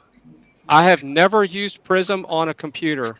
I've always used OBS or something else, but I don't ever use Prism on a computer because I have OBS. Right. So I can't answer that question. James, to me, Prism is the go-to on your phone, and OBS is the go-to on your computer. If you want to, if you're doing sophisticated stuff, like if you're restreaming a game, and you're a person that really wants to do it, OBS is really powerful, but it can really get in your way if you don't know what you're doing. So there's other Right. programs like OBS that'll kind of hold your hand that you might like better. But just look up OBS competitors or easier to use than OBS on YouTube and see what you like. Yeah, because the one thing that I was thinking about doing, and I don't know, I could probably stray away from this after maybe when I near retire, but kind of like with what you did and Tommy's doing, maybe just restream truckers around the country, and everybody could always see what's going on, or news that might be in that deals with the trucking industry. I'm kind of leaving myself open for a lot of opportunities for a lot of things.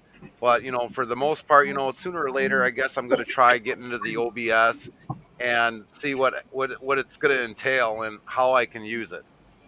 Well, Tommy uses something called vMix, and that's what I use at the radio station because it's easier to handle. The GUI, the interface is more user friendly, but it's expensive.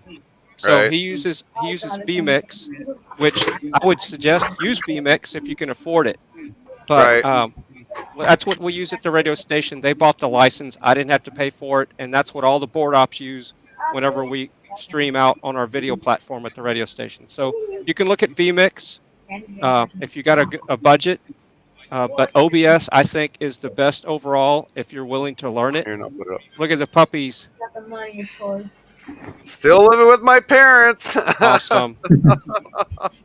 That's awesome. Gabby and Sergeant Hoover.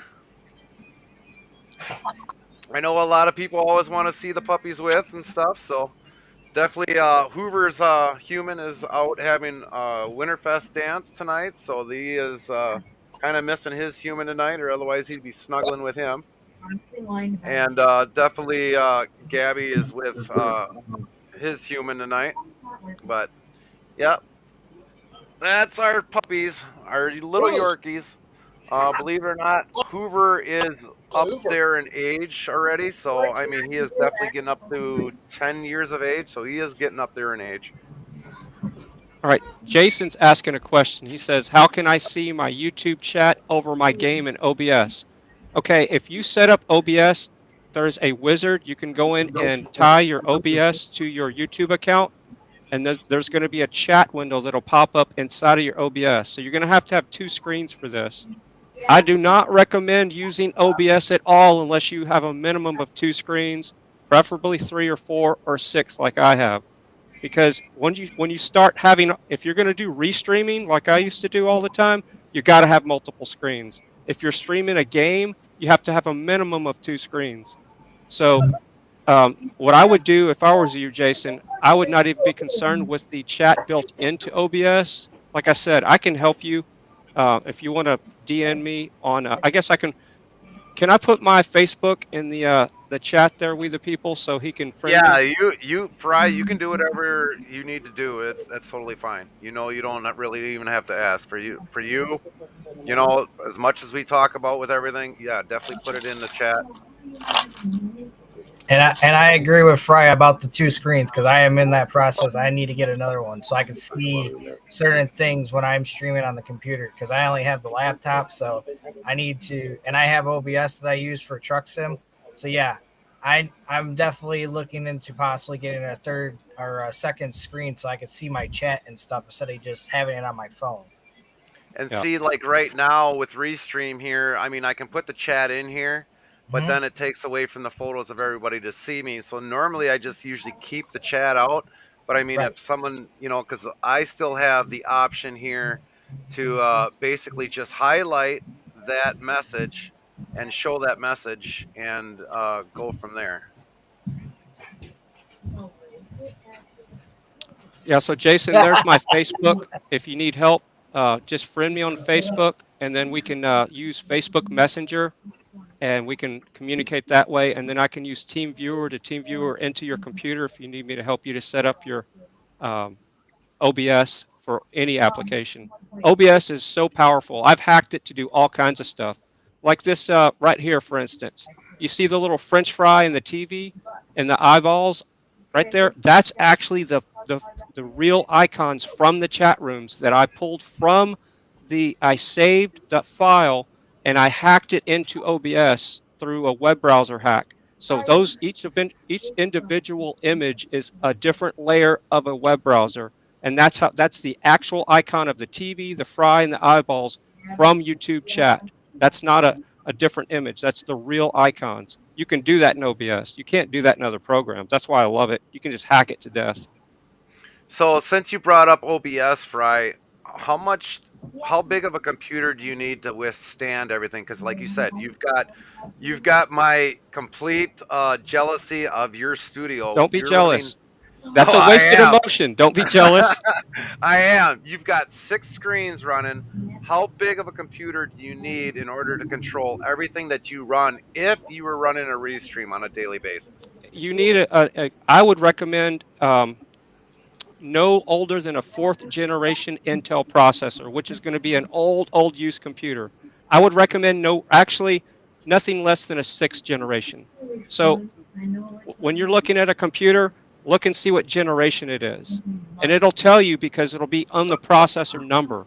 So, and I would do nothing less than an i7. And I know that's the higher one because you got i3, Right. i5, i7.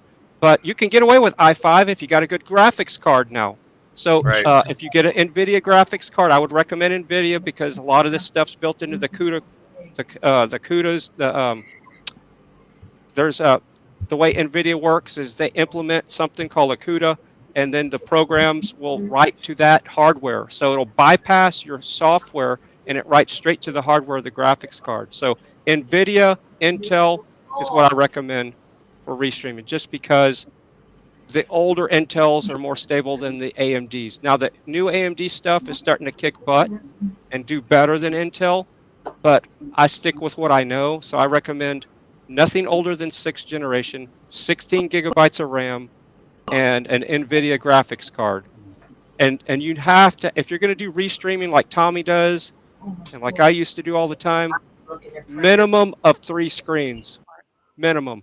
But you need 4 or 5 or 6 screens if you really want to rock and roll, because you're going to have one screen for your OBS. You're going to have one screen for the things that you're restreaming. You're going to have another screen for your chat in your studio. And then you want another screen for your notepad, because you're going to want to be copy and pasting a lot of stuff so you don't Right. have to keep typing it into the chat. And then you Right. always want to have a screen open for whatever you think you don't need. And you'll end up using all your screens when you're done. And then you'll figure out your workflow. And it takes a while to figure out your workflow and how you do things, but minimum of 3 screens to start with. So I could expand quite a bit on my OnlyFans instead of just Gary. Yeah, just start working on your abs and work on your abs, and then start your OnlyFans, and you're going to be off to the races. All right, guys. Robert By the will way- be doing his by the own way, panels Brian. about OnlyFans. Here we go. Yeah, Jason, that's perfect. That you got an AMD Ryzen 5. Yeah, that's the newer generation stuff. And see, an RTX 2060. Like with this computer, as you were, Fry was talking about the i7. Believe it or not, my wife was pointing down the Intel Core as an i7. To me, this computer, because when we did the last panel with Zero TV Squad and that, the computer just went blank, and we don't know why. But the stream was still going when we came back. But so for the most part, I mean, Are you that's on a why laptop or a computer with the people? I am currently on the laptop right now. Okay, now laptop i7s do thermal throttling. So when they get into a situation where their processor's being really used hard, it'll do thermal throttling. So there's a big difference between an i7 on a desktop and an i7 in a computer. So you can go in there and do a test to see how it rates to an i7 on a computer. But it's an i7 on a laptop's plenty good for a restream. You got to have multiple monitors. Don't have anything in the background. Make sure you got all your Windows updates done if you're using Windows before you start your live stream. Reboot your computer. That's essential, because what will happen is Windows is going to start doing updates in the background while you're streaming. It's going to mess with your bandwidth, your processor. It'll start updating drivers. You'll start crashing. And I've had it happen before. Right. Be right back, guys. Yeah, I use a gaming laptop that's a Core i5, and it works just fine. So yeah, Anything, yeah. If it's a gaming laptop, it's plenty fast. It's going to have a third party. It's probably got a graphics card in there too. And a lot of the Intel chips have onboard graphics that are just out of this world. It'll blow you away. You can play decent games with them just without having a third party I play graphics. Truck Sim with it. What's that? Said I play Truck Sim on it. Yeah. For the people that only can't afford a lot of stuff, I only paid like $600, maybe $700 for this. What's the chipset on the graphics card? Can you see? If you right click on your start, and then left click on, let's see, you could go to system. Let's see, what screen does that pop up on? All right, what am I looking for? What's your processor? Like, is it Intel Core? What is it? Intel R Core TM i5-9300H CPU. It's got 2.40 gigahertz and install RAM is 800 gigs, and I've only used 7.84. So you got 8 gigs? Yeah. Okay, so yeah, that's bare minimum to run Windows and do. That's actually low, so that's where you're going to run into problems. Do you have an SSD or a spinning hard drive on that thing?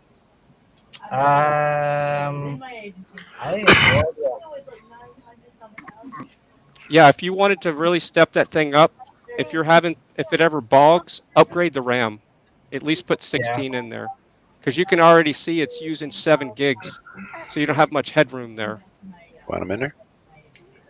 No, it says I have 7 gigs usable. I've only used like one, not even.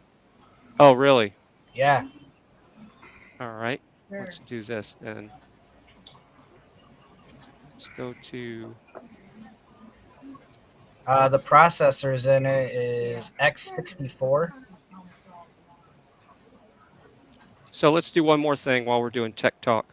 Right click on your start, and then left click on Task Manager. Task Manager. Yep. I got and when you get to there, click on the Performance tab up top. Performance tab? Yeah, Performance tab. It's already open. It's okay, cool. So down there where it says GPU, what model is that GPU?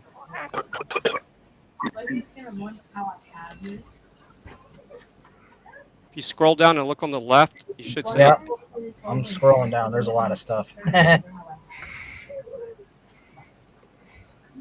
If you got 2 graphics processors, which that's what GPU is, it'll have 0 as the first one and 1 as the second.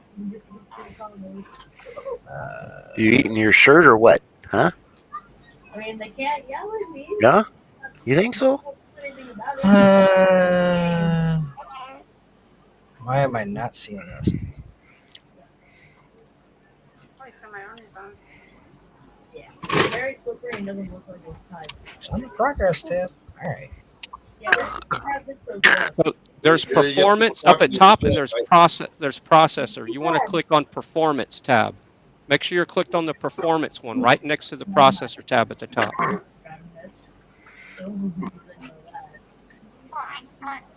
Hello, Ernie. How are you doing tonight?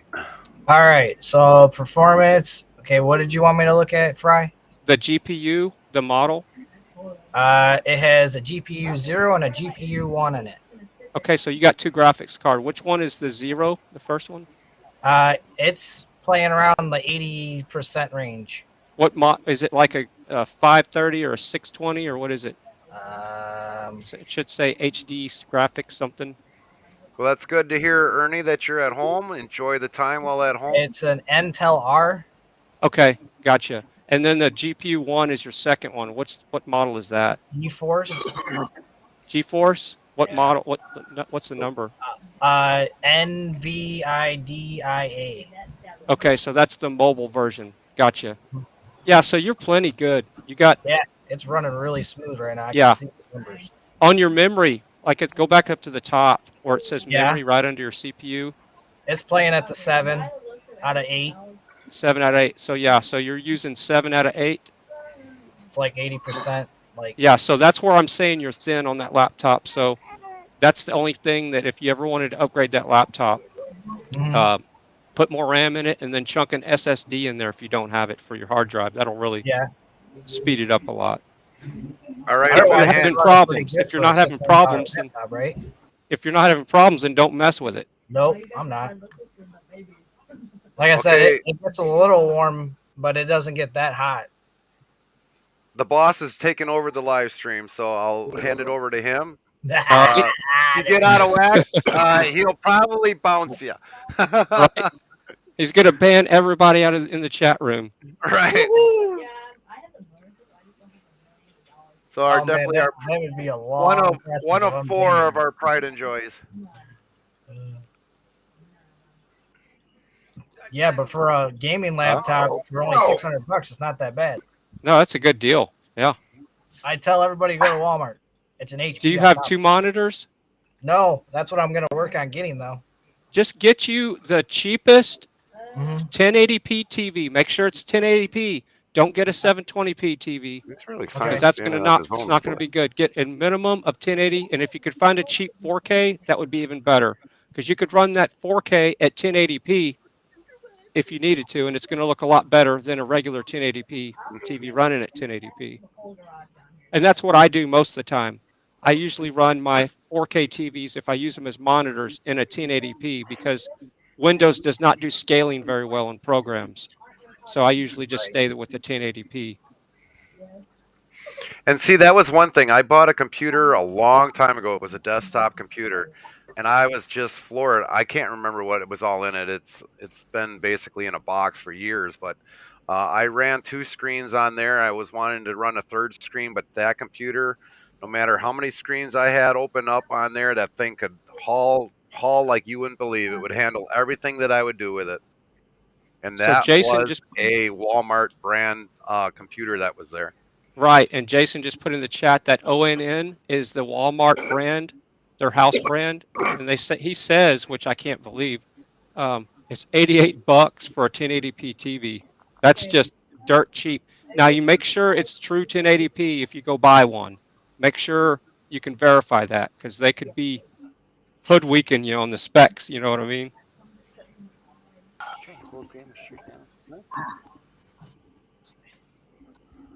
None. But yeah, that was one of the best computers that I had, believe it or not, from Walmart. And it's just, unfortunately, when they ran out of the updates and everything else, I mean, it's like now I'm just trying to find a replacement computer that'll last me another 10 years. Obviously, tonight when I started on the Toshiba, after a while, it was just starting to halt down. So we figured, well, switch over to the wife's computer and then go from there. Yeah. I mean, I've got guys on the team that have PCs with the towers and everything, and my laptop still outdoes some of them. Yeah. Well, a lot of people just don't have their setups right, or it's just a white box they built. It's just not running right. Yeah. Thank you, Sarah.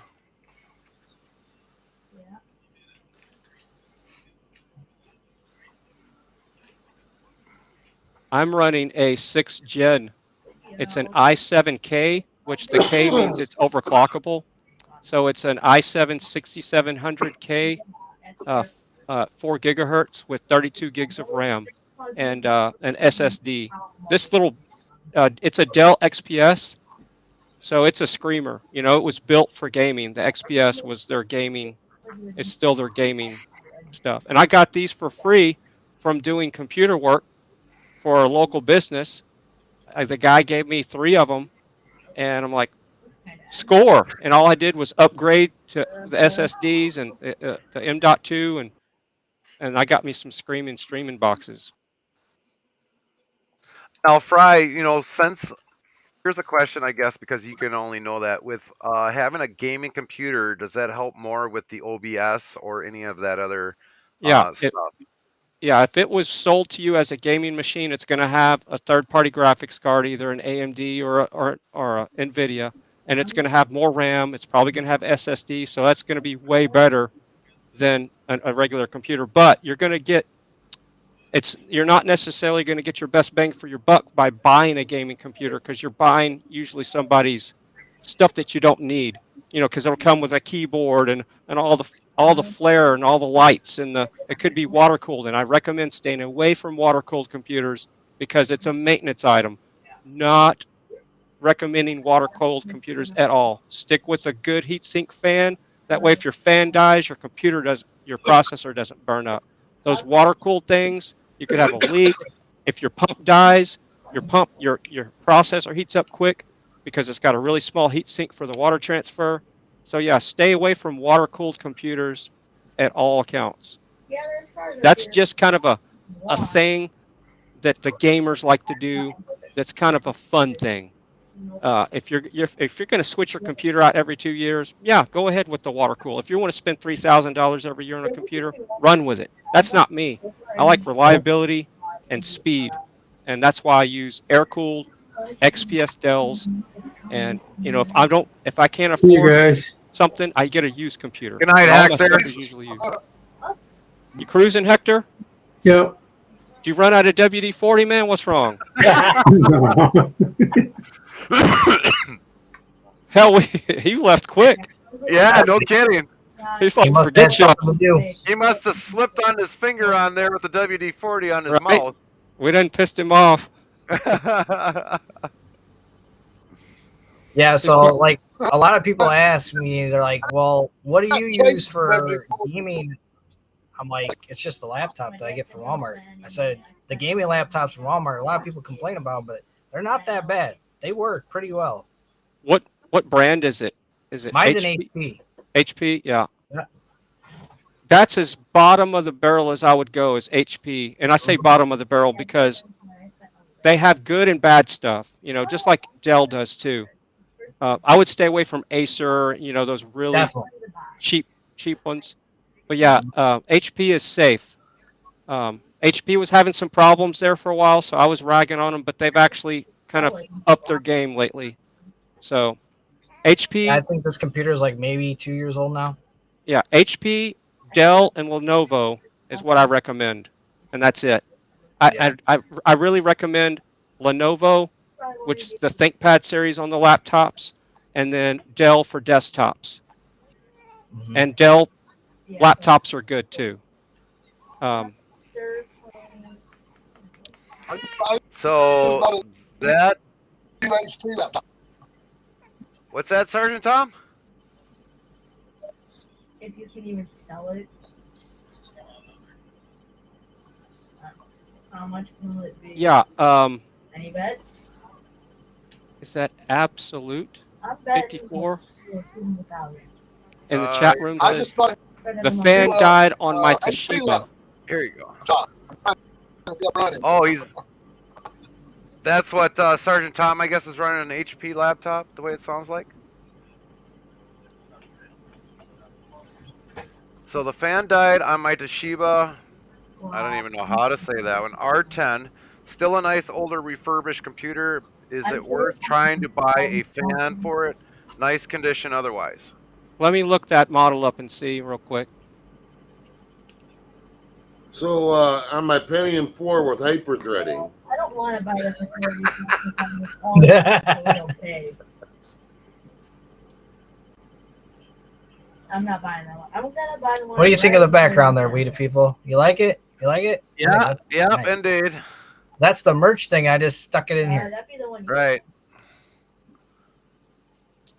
Now they can actually read the name. Either way, I'm blocking it, but they can still read the sides. Right.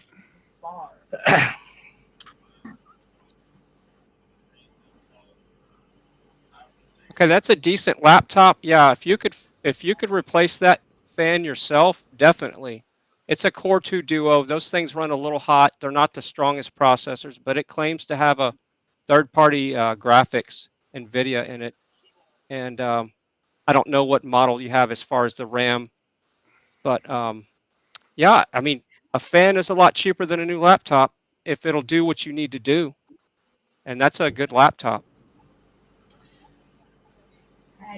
Is it running? Question: Is that laptop running Windows 10 or Windows 7? It Mine? looks like it's probably running Windows 7. No, the guy in the chat. Oh, I'm running 11. I think Jason Adventures. No, the question about the fan going out. That guy. Oh, Absolute 54, whatever that yeah. says.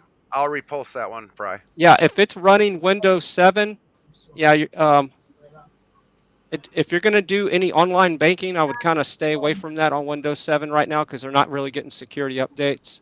But if it's running Windows 10, it's definitely worth upgrading. Any laptop is worth upgrading. I take all the old laptops and I'll put Linux on them. I'll take an old laptop, put Linux Mint on it, and I can do all kinds of cool stuff with it. And I've never BitTorrent it on a laptop before, on a Linux laptop. I never download things. Would that be even a Toshiba, Fry? Yeah, I have some old Toshibas. I have a lot of old HPs, Dells. Well, if I could refurbish my Dell with newer upgrades in there, I would keep the tower. I mean, the tower has not really given me any problems, but granted, there's towers out there that are really nice. They got the colors flowing through them and all that other stuff. I'm just worried about more or less just keeping a computer running, functional, be able to handle everything that I want to throw at it, and basically that's about it.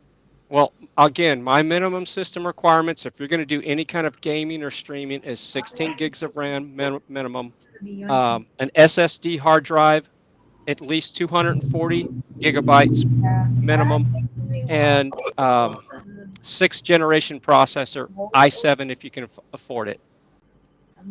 So that's the thing. An SSD drive is going to make the biggest difference instead of a spinning hard drive.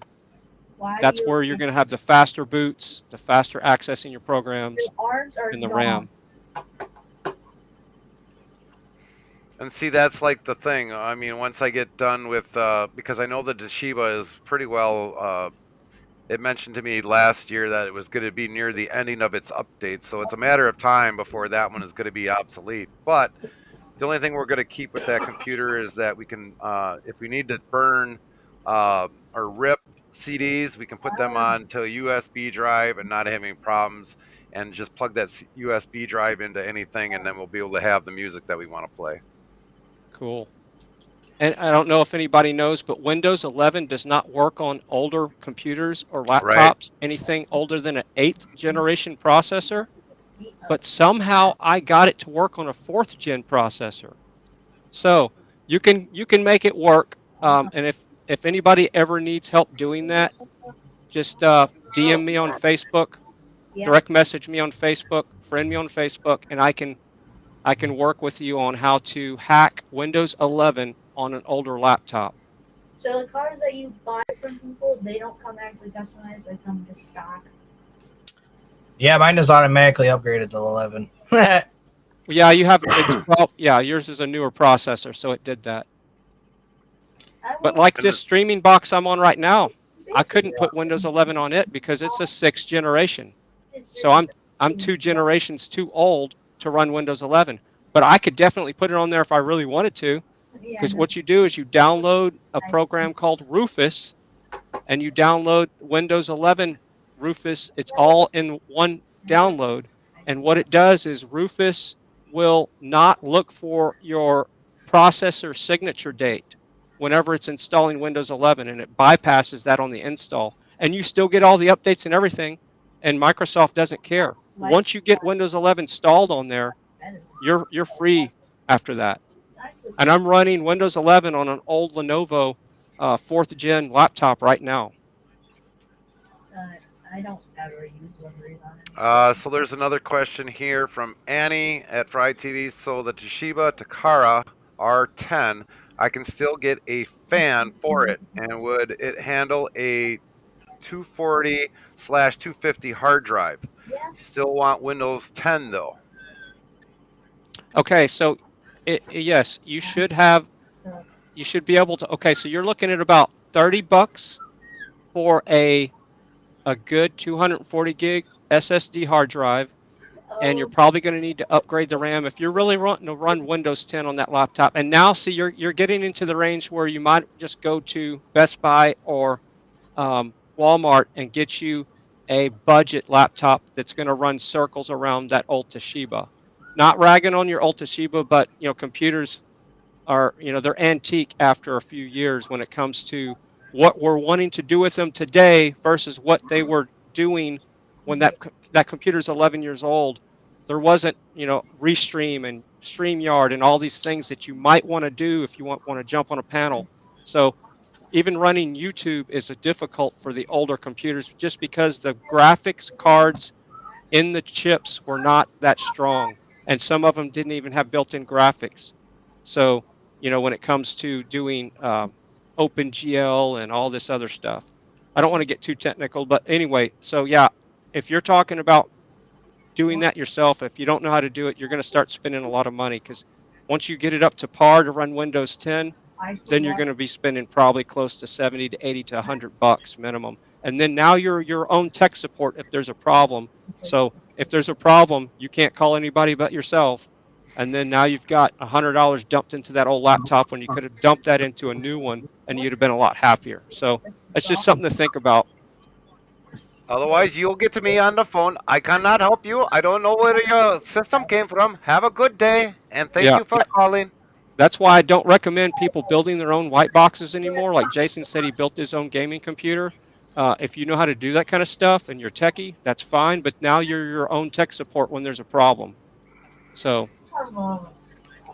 And Jason says, do I really need to get Windows 11 running 10 right now? No, I recommend not upgrading to Windows 11 because it's not an upgrade. It's just the only reason why I'm saying you could run Windows 11 on an old computer, just because I wanted to prove that you could do it. I run Windows 10 on all my workstations. I don't. The only reason why I got Windows 11 on that laptop so I could learn the interface when I do tech support for people over the phone. So I needed to have it on one of my machines for tech support, and that's it. I do not recommend upgrading to Windows 11. Stick with 10 as long as you can. I still like Windows 7. I'm still running Windows XP at the radio station on my automation computers and my encoding computers. Still running Windows XP because those computers don't access the internet on the web. All I do is FTP on them and automation, and that's it. And XP works just fine for that. The one thing I know talking with... Conversations with clients. Go ahead, Sergeant Tom.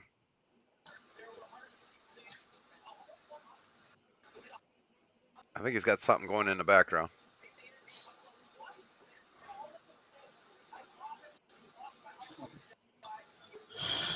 Yeah, I think he's got something else running in the background. Sergeant Tom, if you can hear us, raise your hand. Nope. I can hear you. I've just had several conversations going on. I was trying to the one. Copy that. Copy that. So anyway, Fry, I was hearing from one person a while ago. They're still running, believe it or not, Windows 98. As long as you don't do any upgrades, and I think they said they actually reset the computer back to factory settings. Will that computer still run the way it is? Yeah, if you have an old 98 computer, you're going to be able to reset it, but the problem is it has to have the factory image, and you're going to have to go in there and figure out how to do that. You have to press F2 or F1 or delete or escape, get into to where you can go and reinstall the image. But sometimes with Windows 98 did not even have that built in. If it was an OEM computer, like if you bought it in an HP or a Toshiba or a Dell, it might be shipped with that.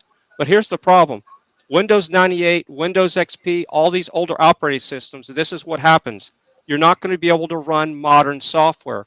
Like Windows XP doesn't have support for Chrome or Firefox or any of the updates on the browsers. So you have to run an older version of the browsers. And then you're not going to have security when you don't want to do online banking on an old computer, okay? Number one, minimum Windows 10 if you're going to do online banking. Don't do online banking on a Windows 7 computer just because Windows 7 is not getting the security updates anymore, and you could have somebody in your computer seeing stuff that you don't want them to see if you're not computer literate. So stay away from old computers if you're going to do online banking. But that Windows 98 computer is going to be as slow as molasses when it's 10 degrees outside. You're not going to be able to do much with it. You'll be able to play Pong with it and card games, and that's it. Solitaire. But you're not going to be able to do anything like YouTube with a Windows 98 computer.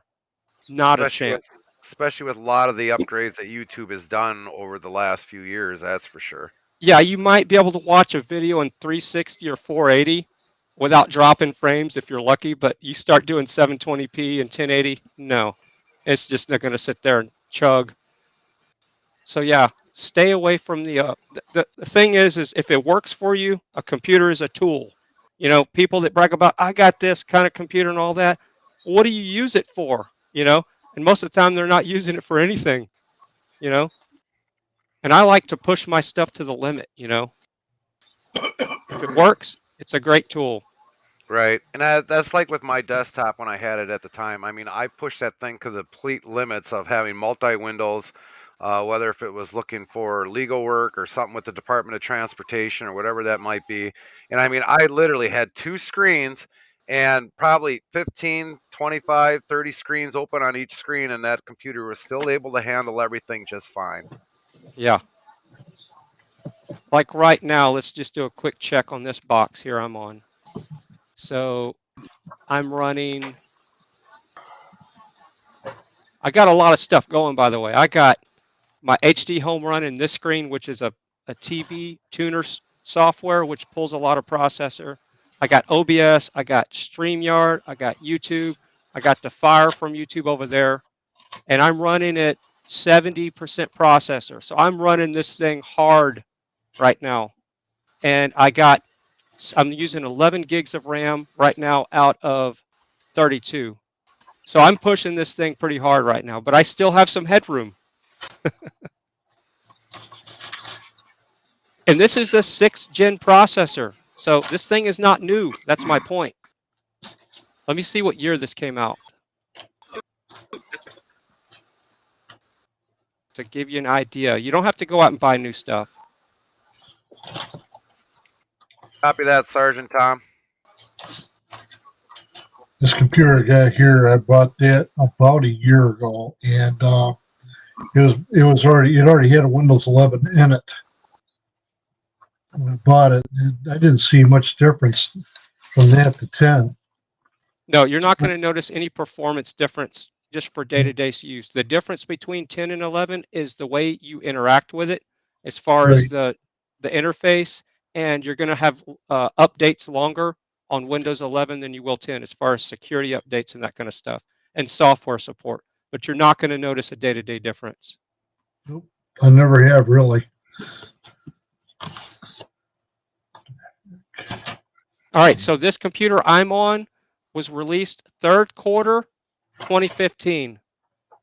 So yeah, this thing's shooting at 7 years old, it's 8 years old now, and it's a screaming computer still. I mean, look at what I'm doing with it. Yeah, I got a Toshiba laptop to my left right here, and that thing's got Windows 8 and it works just fine. I'm just going to keep on using it.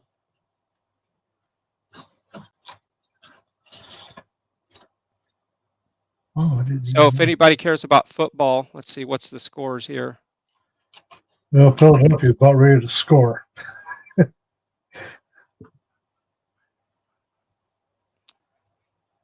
They just took the score away. Yeah, for many people know, I don't follow football, so all I say is congratulations to the team that won.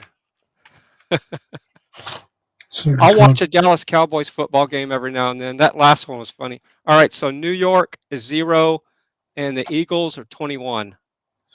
And they're on the 5-yard line. It's a second quarter. Yep. Right? Yep. The score here would be 28-0. If they make the extra And it's point. at 28-0. It just scored. We must have a delay because they're lined up on the 5-yard line on my tablet. There he goes. Bye. Touchdown. Just like that.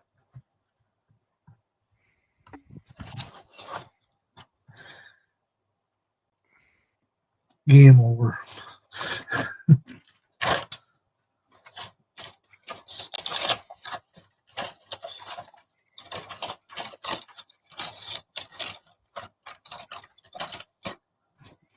And Red Cactus, I know I was supposed to help you set up your mobile camera for your OBS. That way you could set your camera out to do your morning sun coming closer to you streams. But yeah, sorry about that. Yeah, there's still a lot that we have to talk about, Fry, about trying to expand the live streaming for us, which, granted, I know you're busy. Granted, I'm busy. It's just hard to kind of find a time to know when we're not as busy. We actually had one son go to a Winter Fest prom tonight, like you might as well say. So that was also, we had that in there tonight. So it's like it's always chaotic around our house every single weekend and during the week. Yeah, I kind of wanted a day off myself um, to not do tech support. Right. But I'm still in front of screens. So I was like, that's what I tell my dad. That's my excuse. It's like, I don't want to be in front of a screen right now. And I'm Right. in front of all these screens right now. But this is fun, It doesn't feel like work to me. Right. Wow. Okay, so Red Cactus, what you have to do is you have to add that link that you get on your phone as a browser source. So you go into OBS, you go under source and click the plus button. And when you click the plus button, you go and add browser. So you click on browser and then you click OK. And then you paste the link of the Ninja thing that's on your phone. You're going to have to email it to yourself or whatever on your phone into that browser. And then you'll have the browser on your OBS. And then once you see your camera, you're good to go. And like I said, if you want to do that still tonight, I can help you. Oh god, I better get back to that before I get stranded. And what me and Fry just figured out tonight, guys, is Prism does not allow you to add browsers. We just figured that out. So sound alerts cannot be added to Prism. Yeah, like I said, I use on my phone, Prism is my go-to, and on my computer, OBS is my go-to. And that's because they're both free and a lot of people use them. So if once you get past the learning curve on OBS, which is pretty steep at first, it's you'll love it. You'll never go back to any other program. Yeah, I use OBS on my computer, and I use Lightstream for the Xbox because that's what they provide us. Cool. So that's how I get my sound alerts on the console, and that's how I get it on my computer here. Through your OBS? OBS on the computer, and then Lightstream on the Xbox. So do you get sound alerts through OBS, or does that come through your browser on your computer? That comes through OBS. Cool. Yep. I added the browsers plug-in from Twitch into OBS. Yes. Exactly how you were saying it. That's exactly how I did it. Cool. Took me a long time to figure it out on my own, but I did. Oh, yeah. Just like this little clock that I have down here where it says 2038. Yeah. Somebody requested that on the live stream when I was restreaming so they could go and scan through when a certain thing happened. There would, there'd be a clock on it like a DVR system. Nice. That's a hack, man. That's code. You got to put it in as a script. That wasn't easy. So that took me a while to figure out that script, and you got to hack that script for the color and all that stuff. You got to change. It's not. It's not like if you play Ark and you have your own Ark server, you have to put all the coding in for Yeah. how you want the dinos and stuff. I had to do all that. It was yeah. So I had to hack that code up to get that to work. So even the colors, it's not clicking buttons. It's not a GUI. You got to work with the script. You got to read it all too. Yeah. But the guy donated money to the channel. He's like, here, put a clock on your stream. I'm like, well, I felt like I had to at this point, Right. He donated like 20 or something bucks. I can't remember. He's like, please put a clock on your stream. I was like, okay. Yeah, I'll be going through this month. So the reason why that is, James, is because PlayStation couldn't afford Twitch. Twitch is partnered with Xbox. That's why Twitch has all the access they have. So PlayStation partnered with YouTube. To answer your question. None of these, except the ponies, none of this is good.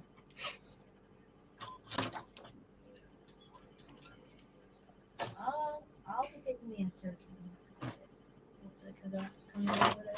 I was in Tommy Temper's chat earlier, and he mentioned that there's a group of people that have been getting kicked off of Twitch, and they started their own Twitch clone, and it's called kick.com.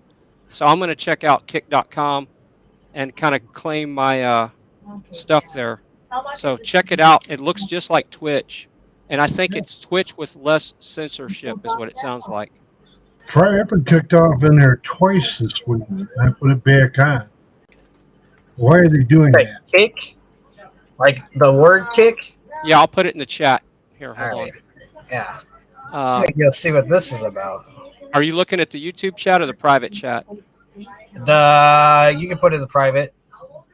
If it's All right, faster. where do I do that at? Here, let's see. I'll put it in It both. don't matter. I could click on it. There we go. It's in both now. Just to clarify that. So it is Kick, K-I-C-K, K-I-C-K, and it kind of looks like Twitch when you go there, and it's a very small community right now. But you know how these things grow pretty quick if if their funding doesn't go away. Right. But the cool thing about these small platforms is when you go live on them, you get a lot of attention because you're not just lost in the pool of thousands of people,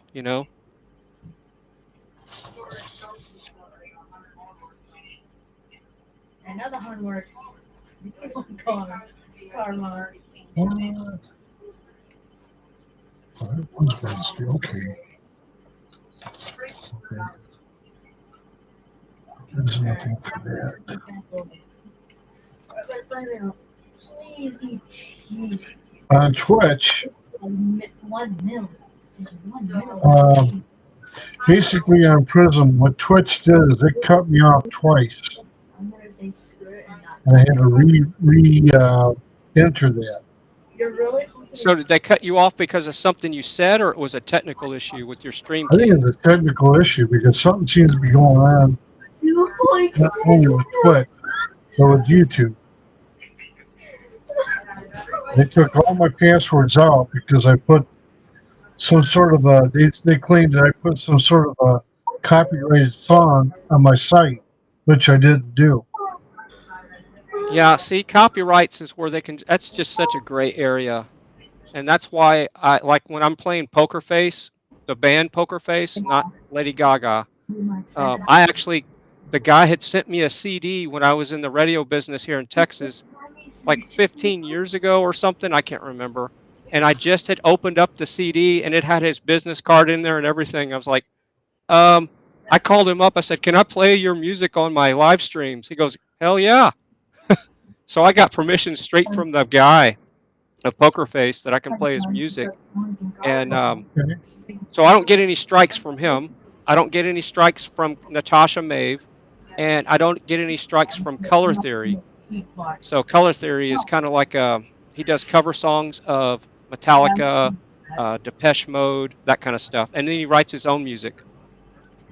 And it's copyright free. Was a cover piano piece that plays the music for I Love to Tell a Story. That's an old hymn. And there was nothing on there that I could see that was copyrighted material. I went ahead and used it. I've been using it for 3 years, and now all of a sudden it becomes a problem.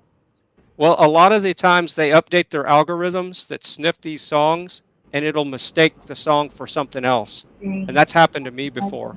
Oh, so that's what it is. Yeah, it's not somebody listening to the song individually. It's a bot. It's a computer that sniffs the program that sniffs your stream, and it'll confuse it. It's not foolproof. But then that's why you have to put. That's when you dispute it, and then most of the time they'll realize, oh, we were wrong. I did dispute it, and they left me alone after that. I just thought it was just strange that they would do it after 3 years. Yes, I did find my salt checker. If you notice, it's on my when I do this right here. So Let me show you. I found my salt checker. Everybody's worried about the salt checker. Super Salty actually found it and put it back in the chat. So I've been using it since then. So it's in the chat, but I can't put it on my live stream because there's my salt checker right there. Because when I add that salt shaker, it crashes. I know it might not crash OBS anymore, but it used to crash my whole corner there, and all my fries and TV would go away because I was layering so many browsers because I had 1, 2, 3, 4, or 5 layers going. So that's why I don't have the salt shaker on the screen anymore. Oh. I know everybody's worried about the salt shaker. I'm still salty. Oh my god, it's ripping the ground line on time.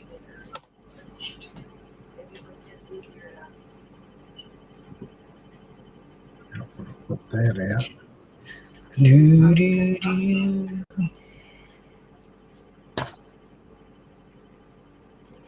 Oh my god. Oh my god. Oh my god. Well, thank you for showing me that, Fry, because I'm setting that up right now.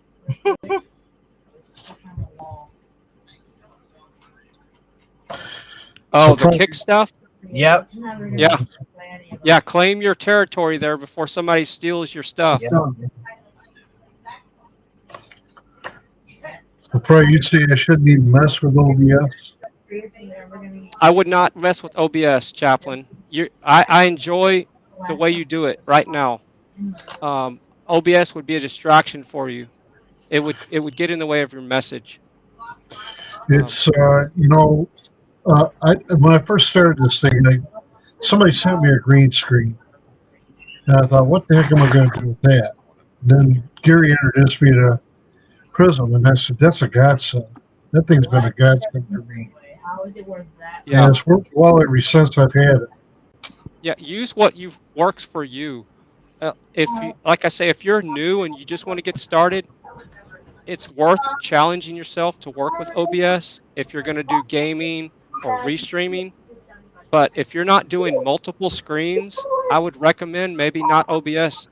That's not your friend. Use what you can find that works for you. Yeah, I didn't get the ability to go multi-screens in here yet. It might be something in the near future, but not right now. Billy will be going back out on the road sometime tomorrow.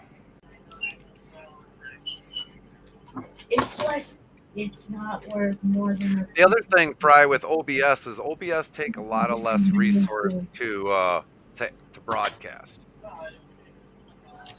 Let me see how much OBS is chewing up here. You talking about processor or bandwidth? Both. Well, the bandwidth is going to be how you can set your bandwidth inside of OBS. So that's all tunable inside of OBS. So that's not a problem. But it can be challenging on your processor if you got a slow computer. But I have never seen it bog down. Even my laptop, I've used OBS on, and that's a 4th gen laptop, and it runs it just fine. You know, I'm not restreaming with it. I would only have like 2 screens up, but still, I'd have my webcam and then whatever in the background. Captain, it's not really hard to run 2 or 3 screens. It's just basically because I run 2 screens on my Toshiba, the laptop, and also an additional screen. So actually, it's not really that hard. You just got to remember which screen is number 1, which screen is number 2. Or like Fry, if you got, like I am, jealous of his setup, having 6 screens, then you just got to know where your cursor is. Remember, jealousy is a wasted emotion. I agree Okay, with you on it's a that. dream. It's a dream, Fry. Someday I'll have that. And I keep telling my wife that, you know, it's like one of these days I'm going to turn your computer into a 2-screen so you get more done. And she's like, oh, hell no. You ain't touching my computer. I could not work on a 1-screen computer. Exactly. Like when I get on my laptop to do something, I feel so claustrophobic and restricted, I can't do anything. Right. I got to have a minimum of 2 or 3. Yep, and like when I started the stream out tonight, I was actually using 2 screens. I just had to set it up so that, which I found out on Restream here, as long as you know which screen that you want to share. So everything that I posted that I took screenshots of the Prism live stream, you guys can see it. And I was doing it just before I went live so that I made sure that everybody could see the same screen and blow up the pictures, because I know usually you can't blow a lot of the photos up. So that worked out great tonight with 2 screens, believe it or not, everybody. 2 screens. That's all I'm asking for is 2. Yeah, Chaplin, that's what I would recommend. Instead of messing with OBS, get you 2 screens, and that would really help you out a lot more. This vehicle sounds so terrible if it's not customized. It sounds sad. Right now I'm working with an all-in-one, but I could use another screen. So ugly. Yeah, because once in a great while, I'll be working on something, and let's say Chaplin or Zero or Fry, I can throw them up on the one screen, still do what I'm doing on the lower screen. If I probably had 2 more screens, then I'd probably be able to do a lot more. And that's with the business that I do. Sometimes you got to have an additional screen instead of going from minimizing one screen to the other screen, and it's just a lot more of a headache when you only got one screen. So Fry is 100% correct.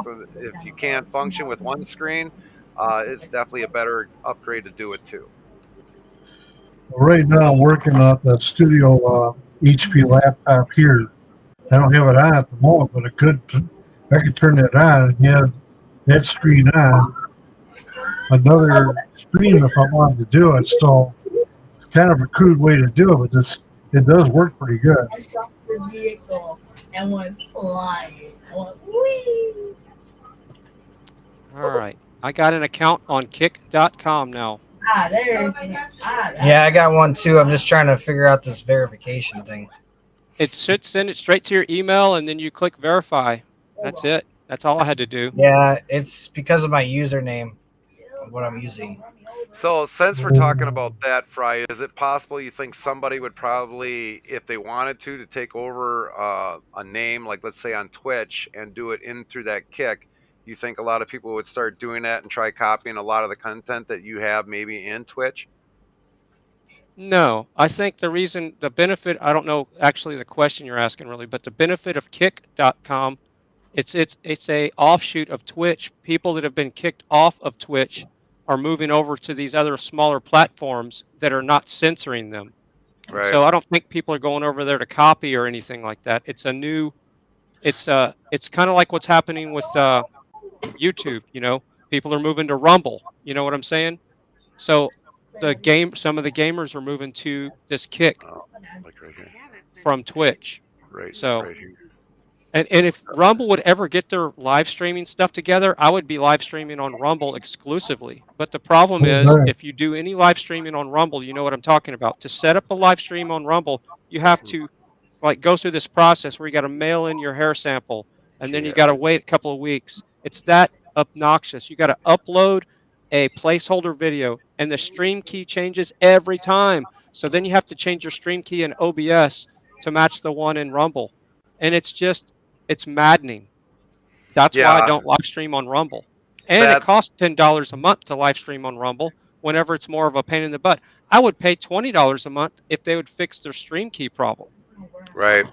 But I'm not gonna. Yeah, I'm not gonna put up with their nonsense and pay for that problem. Yeah, because like with me, I mean, if I would have to change a stream key every single time just to go on to Rumble, then I'd have to do that. But like right now, I'm actually streaming to 5 platforms right now: Miss We the People, my YouTube, Twitch, and also 2 feeds to Twitter. So I mean, that is where we're actually streaming to, because now with Restream, you can stream into Twitch. Now, whether or not if that is actually getting out on the Twitch, but the video is actually on there as we're speaking.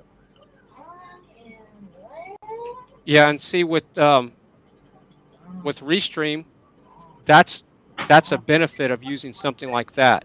You stream to Restream, and then it's connected to all your different platforms. The reason why I don't use that when I go live is because, like with StreamYard, you got to pay for 1080p streaming.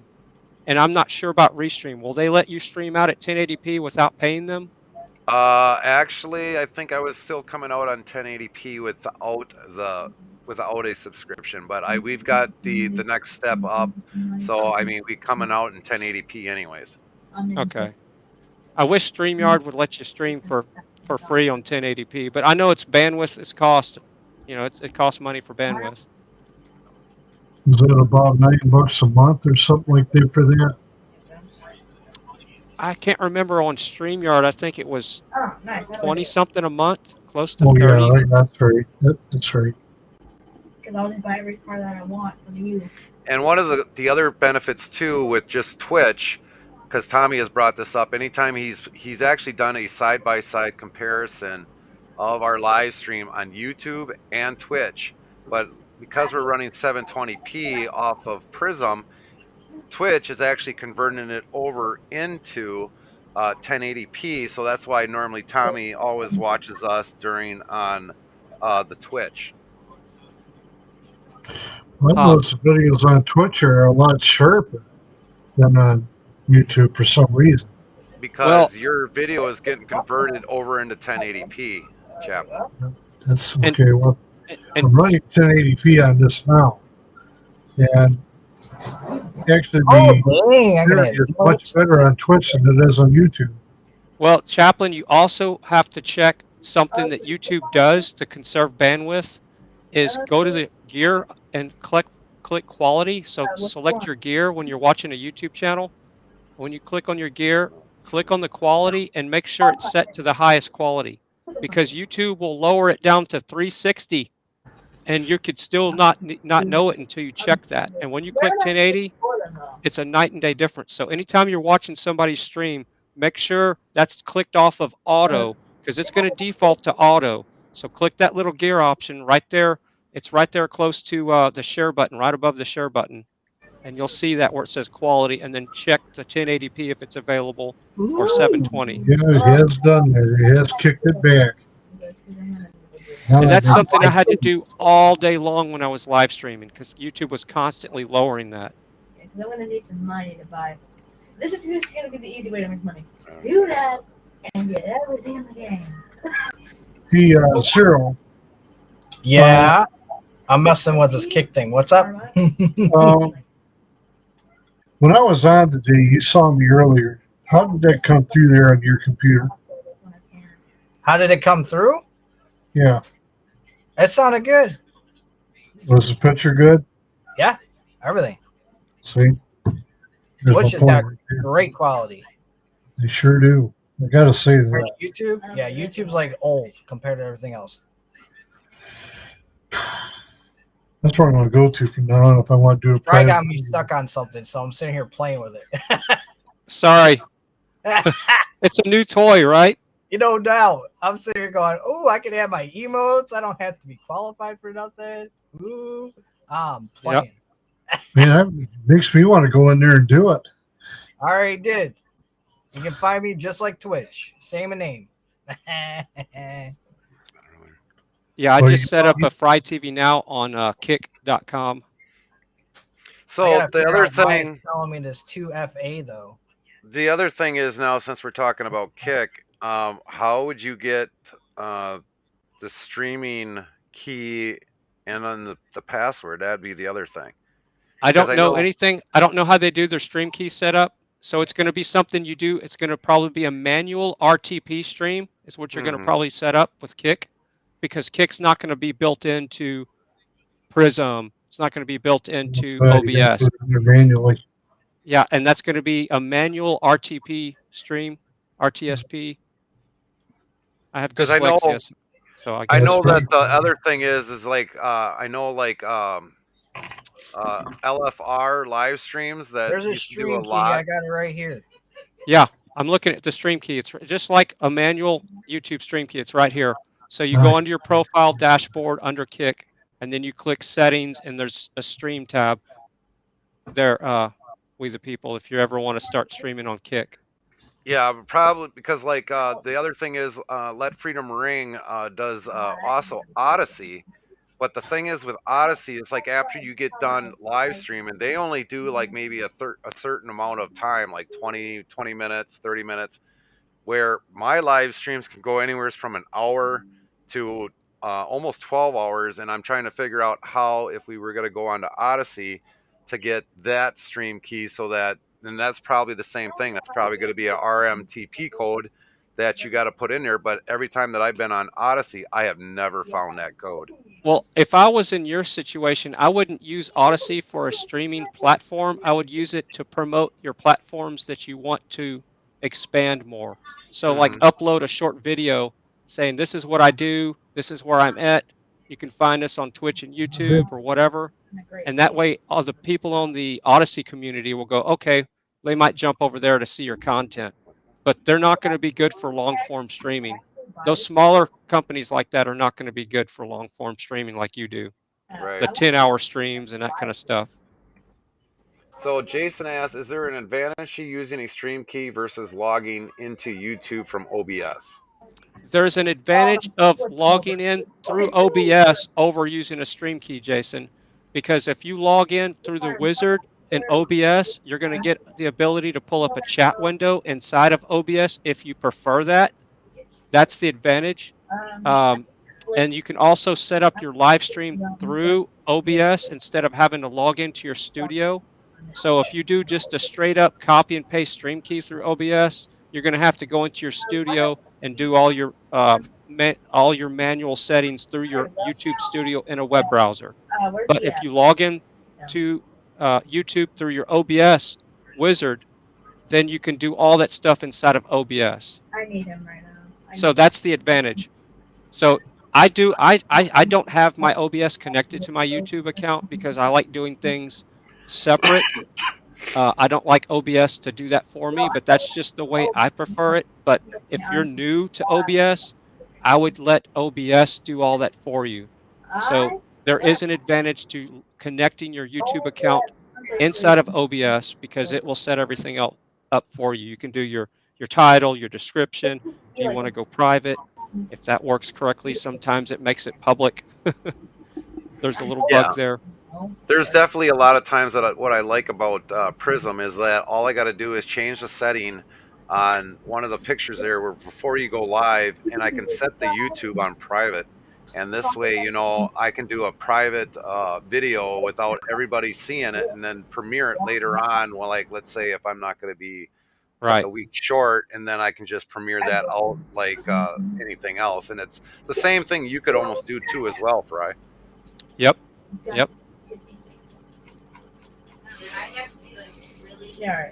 No, I think it's one off of Ooh. I see you, Tana. And yeah, for many of you that don't know me on Twitch, it'll be We the People 75 on Twitch. You can definitely like and follow me along on there. Normally we don't ever have any problems because I know there when I was upstairs for a little bit there that Chaplin was saying about music. Those would be the VODs. We definitely ran into a lot of problems with that before we got the license through Epidemic Sound, which now apparently Zero says we hardly have any problems with that, and I have gotten far less emails from Twitch because of having the license through Epidemic Sound.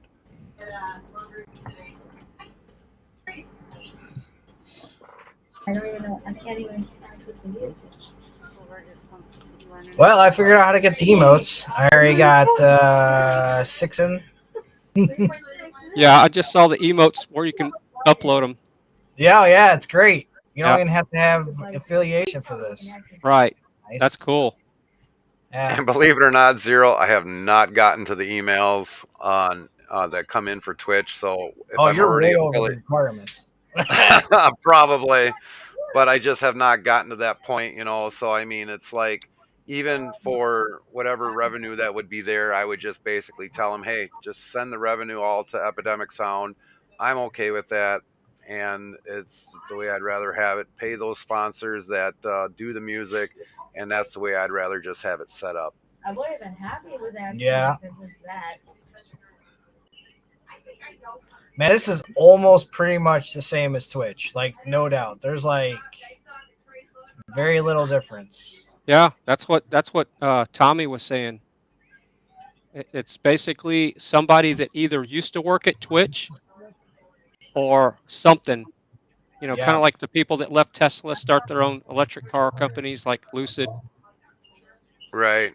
Because they knew the insides and out of what was happening with Twitch, how to get the, probably the servers, store everything, which of course, Yeah. though, I think now, like Zero would probably say they only keep a certain amount of days of your video. I think it's like, what, 15 days, Zero, that they 14. keep, 14 days that they keep your video up, and after that it just falls off. So I guess that would be for server space.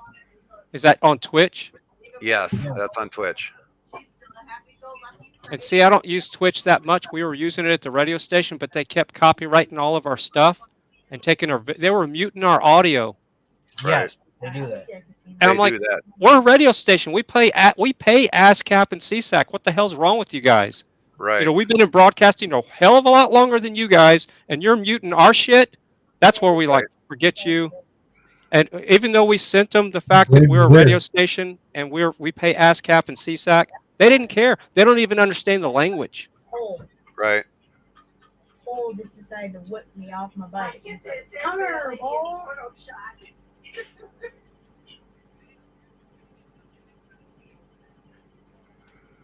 Yeah, I'm gonna take a laser for it. Where are you? Outlook.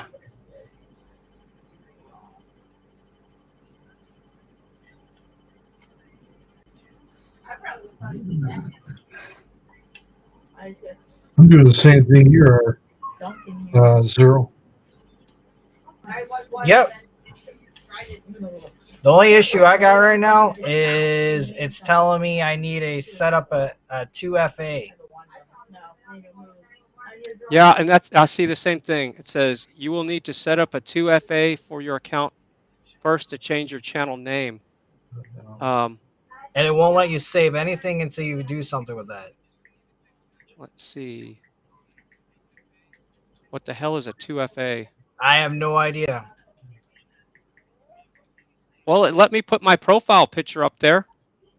Yeah, it let me do all that, but after that, it won't let me put my bio. It won't let me save anything. Yeah. Let's see. 2FA. Oh, two-factor authentication. Duh. Okay, so yeah, just click on the setup 2FA, and it'll just add your phone number. Yeah, here we go. Where's So my what phone? do I got to do? I got to take a picture of what that is? Yeah, that QR code is going to send you to a link to verify. Okay, open browser. I'm going to step away for a second to get my phone. Hold on, let's see.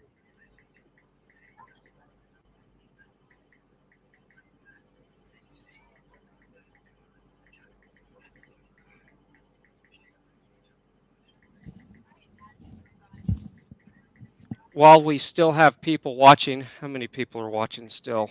I want to talk We're about currently at 12. 12. We're doing all right.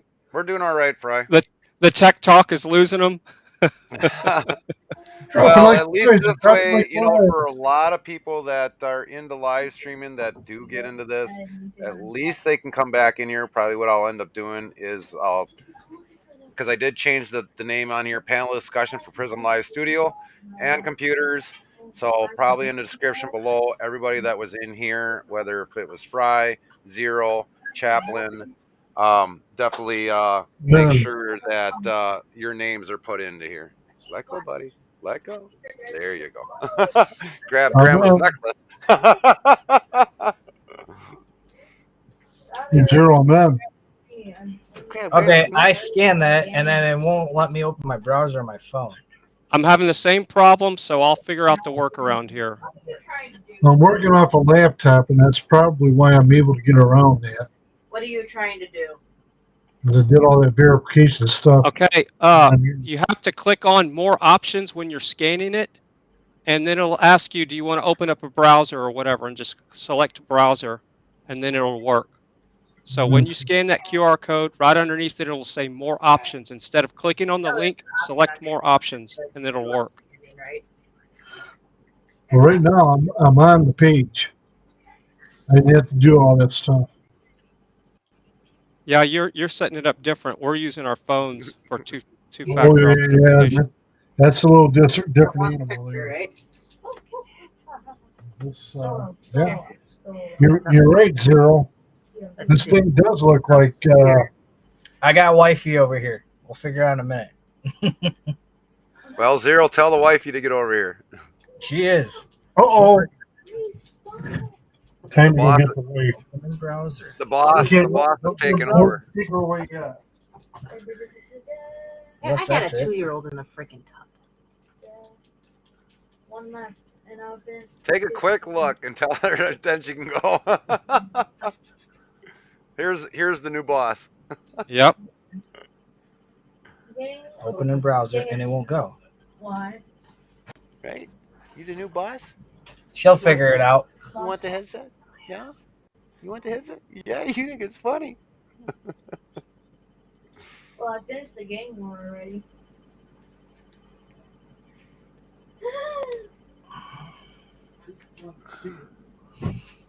It scans it, but it won't open my browser. It keeps flipping me back. I don't know what the heck's going on. I'm curious. Yeah, We've got I'm something. trying to get the wife to come in here, Gary. It's a good thing she's occupying herself. I'm doing. I'm right now at the skate park. Hold on. Coming back. There's things we do on a panel, huh? So for a lot of you, this is the newest grandbaby. Yeah, no, you were telling me about that a while back. And I said, Right.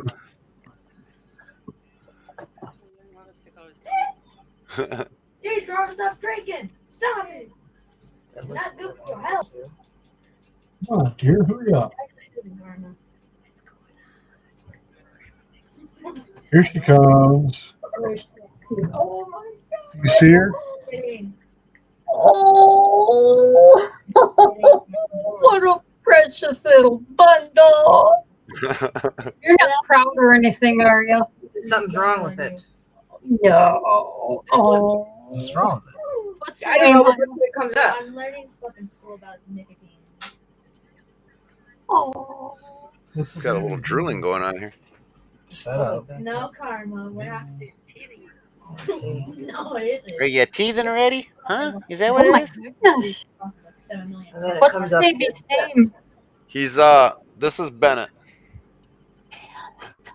I love that name.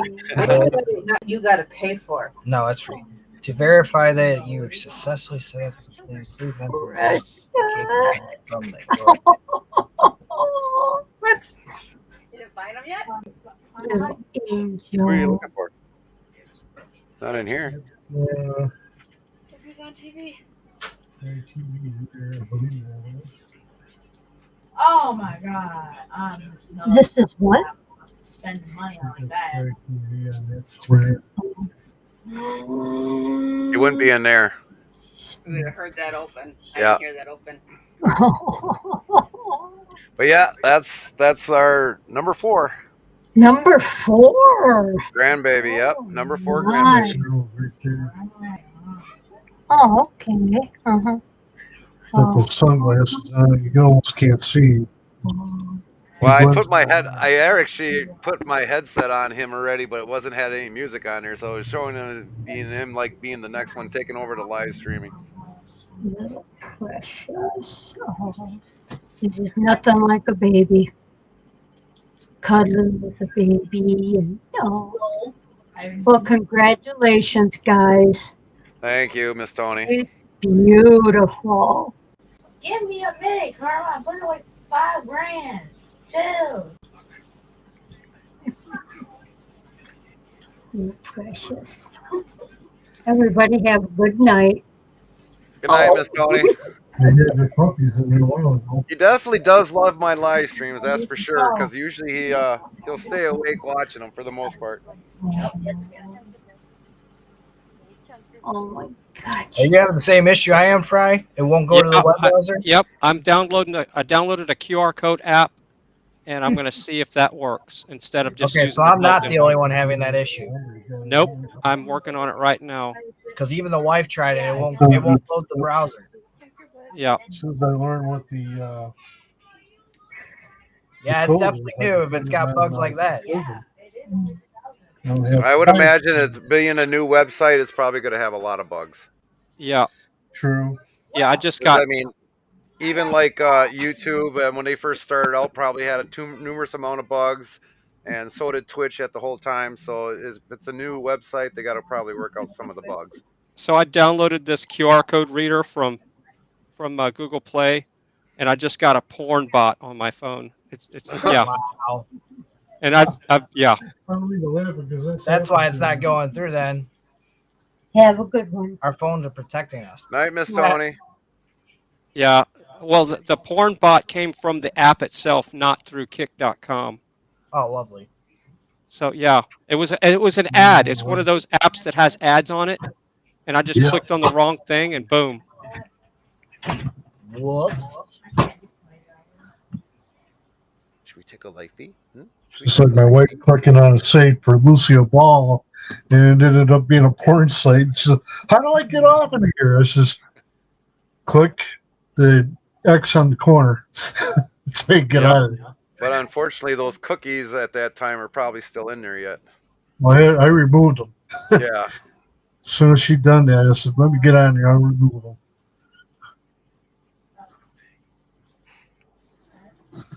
Is that you? Is that you? She was just mortified, man. She said, "Oh my God, I don't believe this." Yeah. Yeah, I can't get it to work even with that QR code scanner. Yep.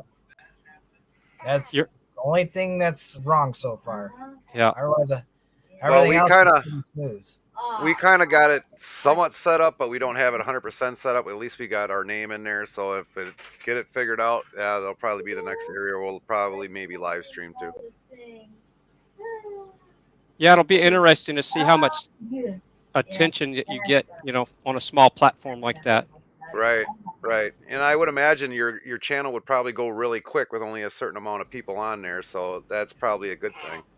Well, Right? we the people, you are now a mod for this when we get this going. Right. I gotta add you. You already got mods set up in there? Bro, I've been playing. I told you. Oh, well, you quick. got more time to play on there than what I do. Me, it's like so Hey, yeah. we figured some. I haven't I've done that for you. Oh yeah, I got to the do things background more or less looking on the good. run and everything else. So for you got a greater advantage. A lot of you got a greater advantage than me. All right. Yeah, you don't even have a picture up yet. All right, I got you followed though. We're good. We got you. Yeah, we just got it verified here not long ago. So, but yeah, I got to find the right photo to put on there. Probably be like I'm gonna probably start changing all of them so that they're all matching, so that people say, "Oh, hey, I remember seeing them from somewhere else." Mm-hmm. Right. Oh, Right. Video on Yeah. That's what that is. I don't know. Is there an option to upload videos onto that, or can't you even upload videos? That's what I'm trying to figure out now, whether I can even do that. Got a whole slew of Thank names you, on Annie. the left-hand side.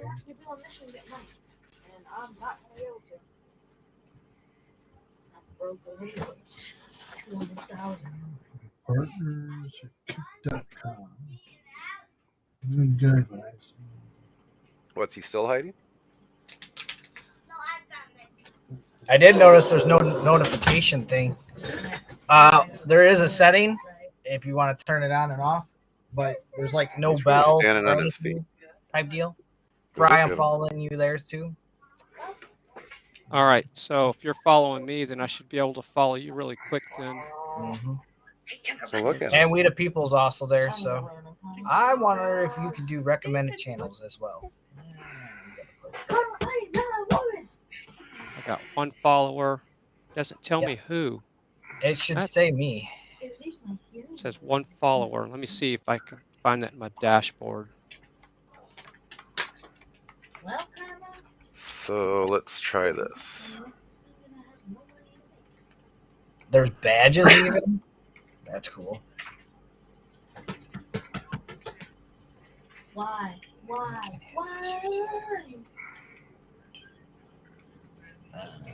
VIPs. Okay, moderators. Zero, you got the same name? ZEROSKA 1590. Yep.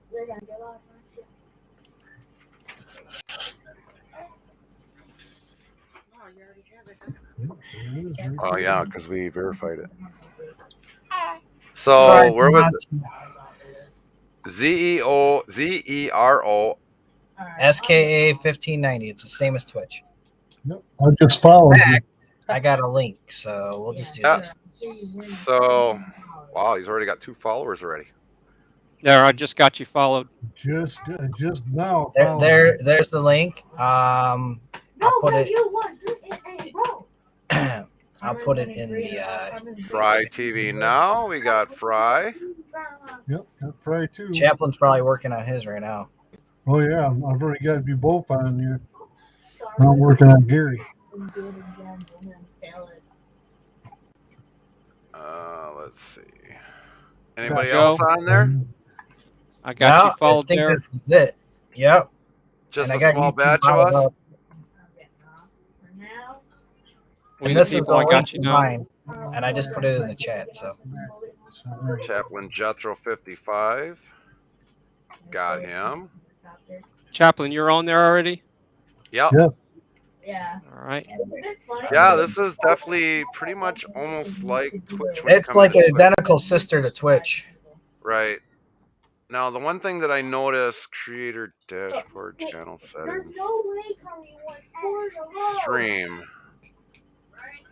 Ooh, I even already got a stream URL and a stream key. Yes. Wow, that That's quick. what I haven't found yet. You go up in the corner there where you see a photo. You click on that. You go to settings, and then you'll see profile, stream, security, and notifications. Okay. Yeah, and because of that 2FA thing, we can't even put our extra links in. Right. I got That's you followed. I don't know. Fry's trying to figure it out because I kept running the same issue he did. So Yeah. And there's no other option because I've copied and pasted it into my Yep. clipboard on my phone, and it just when it goes to that page, it's blank. It just doesn't go anywhere. And I tried it on Chrome, and it does the exact same thing. Let me try it one more time. So the one thing that I am gonna do is something different here.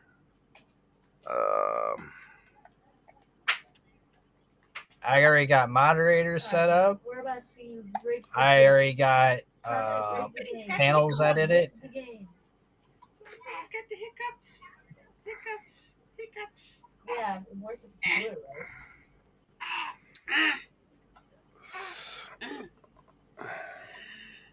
Edit panels. What is edit panels?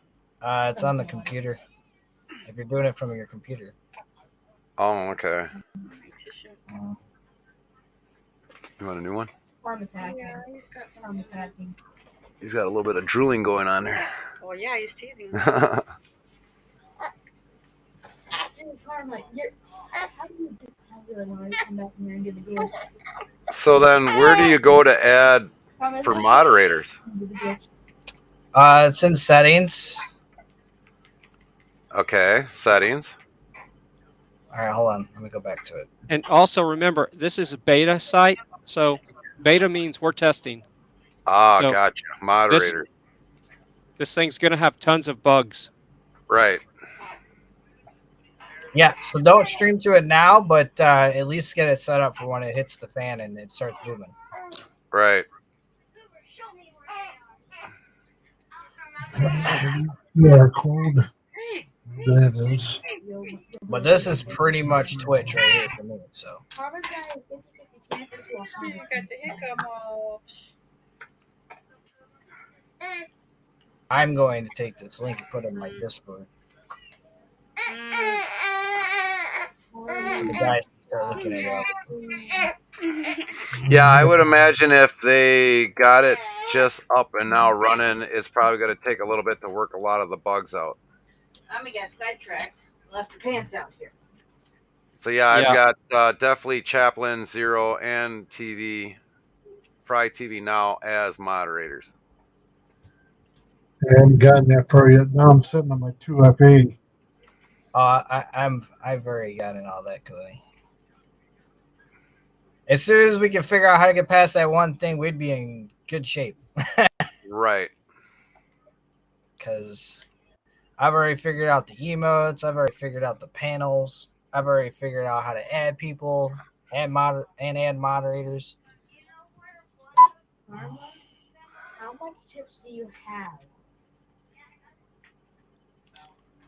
Believe it or not, I'm actually going to send myself a email so that I can get the stream key in there and maybe put it into Prism, but I'm not going to stream to it until I know that it's better stable.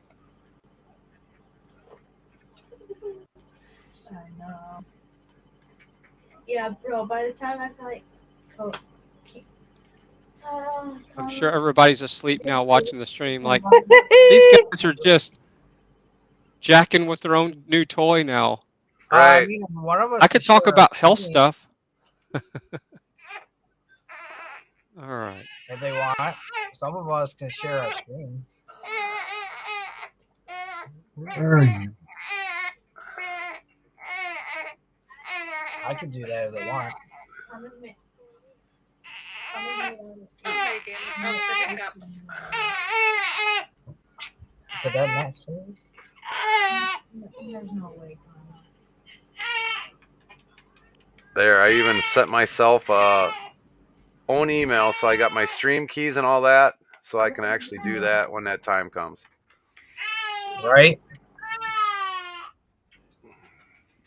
Well, if you didn't sign up for Kick, you can definitely come back and go into this live stream. All that information will be in here because we usually do the live chat replay, so it's definitely in there. Hey, what's the matter? Hey. All right, so I got We the People, Zero, and Chaplin as moderators as well. Right on. Copy that, Billy. Billy is also now on Twitch. Billy, if you have not followed Zero TV Squad, Zero, put your links in here so Billy can follow you on Twitch as well. I got it. Yep. We'll do candy in a little bit. And believe it or not, we are still trying to get Zero up to 300. And we would like to have Zero's beautiful wife come on here and say, oh, she can't wait to do the waxing on Zero. You talking about your Twitch channel, Zero? Yes. Yeah. Can you put it in the chat so I can follow you? Yeah, the closer we get to Zero, up to 300 followers, he is going to be doing a live stream of his wife giving him the waxing. So we're hoping that night that we can fill up this whole entire panel with 10 people. Everybody stream that out to their YouTubes. I want to try pushing out as many channels as where this is going to go to so that we can all see Zero getting waxed by his wife. And we want to see Zero scream out like a little girl. Gonna be So, fun. Jason, are you going to bed? Is that what you're saying in the chat? Good night, Jason, if you are. Night, Jason. I checked Zero's link. Don't work. It should. We don't have anybody else coming in here. Nope. The Twitch link works that I just put in the chat because it just went right to my channel. Let's see if I can get it. Well, it just wants me to show it. And let's see. The other one goes straight to our YouTube channel. So yes. Those links do work. I think they're talking about the Kickstarter one. Let's see. No, the Kickstarter one works too. Let's see if I can get to mine. Channel. All the links work for me. Copy. I just clicked on all of them. And we'll put mine in here for on there since we got it secured already. I'm already followed on your Twitch there. So, bummer. Yeah, you're good to go. I gotta Yeah, add you're good to go. Like I said, we're trying to get as many people on Twitch that we can to subscribe to Zero. How many are you off, Zero? Let me take a look. And mute. Sounds like somebody's screaming their head off. Yep.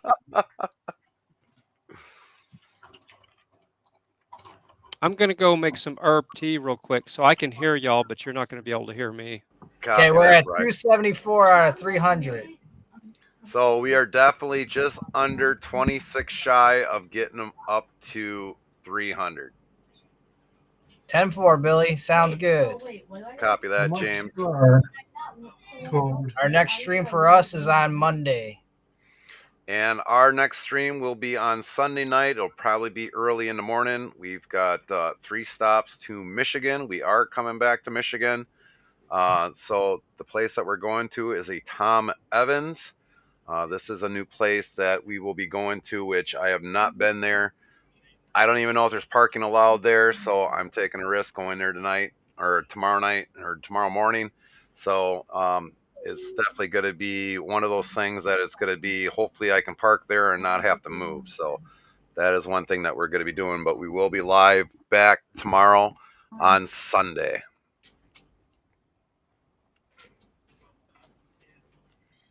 Now, when I went to my QR reader, it keeps coming up Timu. Is that unusual? I would say it is. It's also got another application code underneath. It says I got one completed setup. I need a second one, which is the QR code. Does anybody know if on that kick, if that's a RTMP code or is that just a straight streaming code? Because even like for trying to add it on the restream here, it doesn't give you that other than RTMP code. Yeah, that don't sound good. So, well, if I wanted to go to TikTok, which I don't, because TikTok just basically saves your data, so that's one place we're not going to go to. Believe it or not, they got Instagram. I could go to Instagram if I wanted to go to Instagram. Telegram, D Live, D Motion, or Daily Motion, Trovo, MX Cloud, Kato TV, Naver TV, which is the same on Prism, Nemo TV, Nano Live, V Live. This one's got to be a China one here because it's Shahoya.com and a couple other ones that are China, which we will not advertise them for any way, shape, or form. not me. Hey, Ari, how are you doing tonight?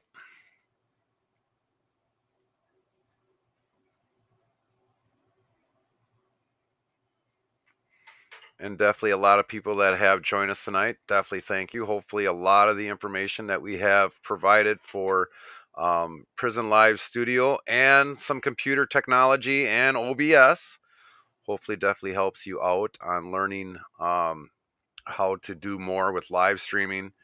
And definitely we also got to thank Fry because Fry, like I said, believe it or not, even if he says he's got 2 brain cells, I think he's got quite a few million more that he just hasn't found yet. But we definitely thank Fry. Fry is always the great person to ask, and we are very honored to have him definitely on here tonight. That is definitely a great thing. So we definitely got to thank Fry TV and many others that have gone into to help with this panel discussion tonight.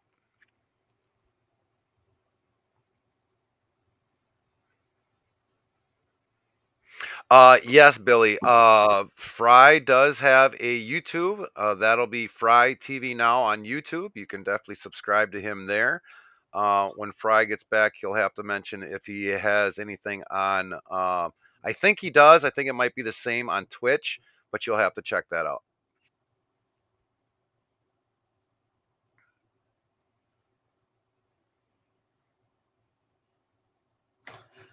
Something going on with that. Yes. Take that. And if a lot of you did not know, believe it or not, Restream, this has been already maybe a couple months in the making already, but believe it or not, they actually got background music now on there. It's not as what I play off of some of Prism and stuff, but you can definitely look on there. That will be on the ad source background music.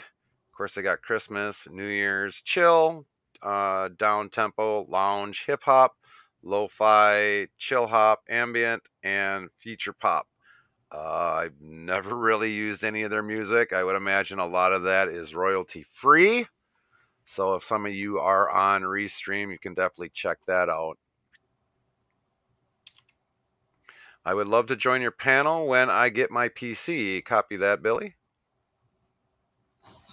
And that's one thing we're going to try to do is try to use Restream more um, for, and hopefully we can use Prism and get it to advertise into here and actually use it in here, which I used to be able to, but with YouTube changing some things around, it makes it a little bit more difficult, but we're still not going to give up hope for that, so that we can always have, if I want to have people to join in while we're going down the highway and questions or whatever else, you can do that. And definitely, I do like the functionality of the Restream.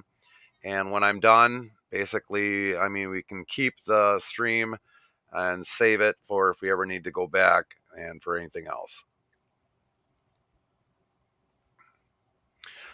Billy, I would try Fry TV Now on Twitch and see if that works in there, since you're already in Twitch, and see if he'll show up. And I don't really stream to Twitch, so I might start promoting this Kick more once they get out of beta, just because Twitch does so much of the censorship still on the. I'm curious to see if Kick is going to be more like Rumble, if you could stream music, and they're going to. What are they going to do with music? That's what I'm curious about.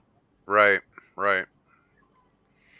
And see, that's one of the reasons, like I know, Fry, you were mentioning before with the radio station, you have the licensing for all that stuff, and I've actually inquired about that stuff because I know at the time something was happening or whatever. So I knew a guy that was in radio broadcasting down in Florida, and he was like, I couldn't honestly tell you, but for the radio station, it's a totally different licensing, and I can understand because with radio, it's actually live air broadcasting, where mine is like a certain, might to a point live air, but it's not to the point it's 24 hours a day.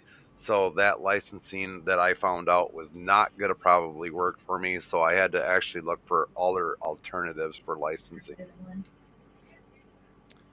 Yeah, it's the two industries don't talk to each other. It would be great if YouTube could look at our CSAC and ASCAP license and go, oh, these guys are paid, and it would be linked where you could go into your profile, say, here's my ASCAP, here's my CSAC, and boom, you're done. But it doesn't work that way. Right. Yeah, because there is another person that does live stream that does at the radio, but I mean, a lot of it gets cut out that he doesn't put on there. But believe it or not, he actually live streams from a radio studio, and definitely you hear everything normally in the background normally. So I don't know how that is any different with them and compared to your radio station. That I don't get.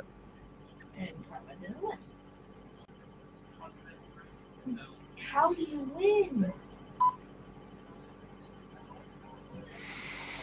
Yeah, chance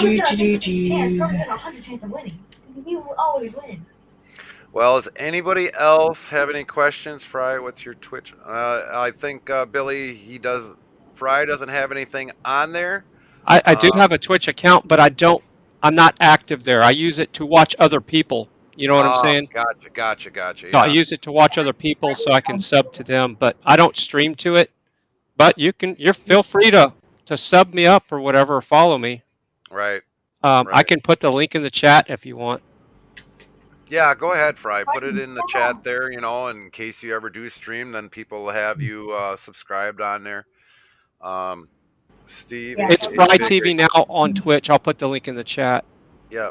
Steve, aka Big Rig Travels, used to do a radio show. Yeah.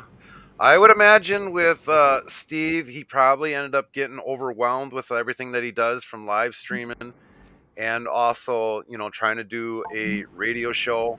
That is something I would not do. I mean, for Sunday through Thursday, that's a lot for me to already do, especially streaming to two platforms with YouTube and Twitch. And like I said with Zero, I mean, catching up with the emails and doing all that other stuff, and it's just overly a lot for me. So for me to do a weekly broadcast or a weekend broadcast all the time, normally we don't, but I definitely wanted to get some of the information out with the Prism live stream studio so that a lot of you would know everything else. It's getting a little chilly in the house, so I had to start another fire. Okay.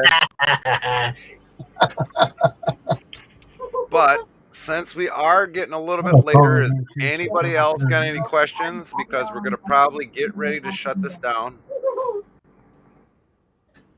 Yeah, I'll wake up to that in my cow view. Still having trouble trying to set up that 2FA on here. James, he has good health. QR readers. Jobs, jobs, jobs, and jobs. Let's vote for jobs. Yeah. That one was weird. I'll just be like, oh my god. I'll hear you just say Can you do a Colorado panel next time? We could. That's why we put the voting out for that.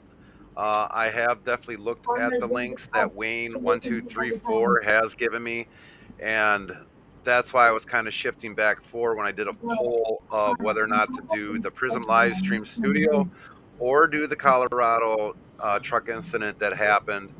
But yeah, we'll think about doing that probably in a future date. It won't be next weekend because I know next weekend we got a lot of things going on. But I won't leave it out of the question for that panel. What time tomorrow are you going to be streaming? Probably sometime in the morning. We got to figure out the drive and figure out the delivery time and get all that stuff figured out. So we got to figure a 10-hour sleep at birth, and we got 2 stops after that. So we're going to be around Detroit tomorrow after we get done with the first stop. So that will have to definitely be live streaming sometime in the morning. It might be before noon. I don't know yet. Hey, Karma. So if we do not have any more questions in the in the chat, pretty soon here we are good. Like I said, it's getting to be late. We got grandbabies already in bed. We're gonna shut down the live stream. And I definitely want to thank everybody that joined us. Hopefully a lot of this helped you with the Prism live stream. OBS, computers, many of other things that we touched on the subjects tonight. So definitely thank you all for joining in.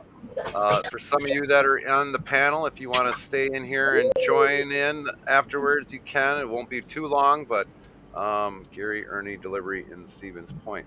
Really? When is that happening, Casey? Because I'm going to probably be gone if he's delivering in Stevens Point. But yeah, like Fry says, we love you all. Everyone definitely keep track of when we go live, when everyone else that we promote to help go live. We hope Fry will be going live or another video coming up soon. Red Cactus, James, Chaplin, Zero TV Squad, many, many others that we support in here. And we definitely will be waiting to see that. Don't forget to like, share, subscribe. Hit that notification bell, and don't know when his delivery. Copy that, Casey. Don't forget to hit that notification bell, and always, always, always like the video. I do have Go ahead. another pecan video, pecan butter video coming out probably next day or so. So every time I have to make pecan butter for myself, I'm going to be doing a video, and it is way better than peanut butter. So if you have a peanut butter shortage like we do here in this part of Texas, you can do pecan butter. It's more expensive, but it's better for you. All right. And it's great to see Fry's last 2 pecan butter videos. I mean, I never ever thought of taking pecans and making it into like a butter. But you know what? There's many things that can be made into any kind of like butter or pecan butter for that matter. It's amazing. Chaplain, if you can, post your link in here for Billy for the Twitch and YouTube before we shut down for the evening. Can't type. Oh, I want to thank everybody for helping us hit 100 views on every truck sim so far this year. Awesome. Yep. And I'm thinking about a gaming panel next week if you're not doing anything. Basically, I can put it up, let you take over, and Yeah. that's all you got to do. Yeah, because I can add my channels if I'm a guest. So there we go. Right. Yeah, because the wife's off next week, and she's like, "Yeah, if you want to do one of your gaming panels, you go ahead." No, that's not what I said. Yeah, 'cause all we got to do is basically just leave it up. You can do whatever you got to do. That's and not go from what there. I said. See, the wife has spoken. I'm gonna get beat up over here. I'm gonna have to change your name. Wife has spoken.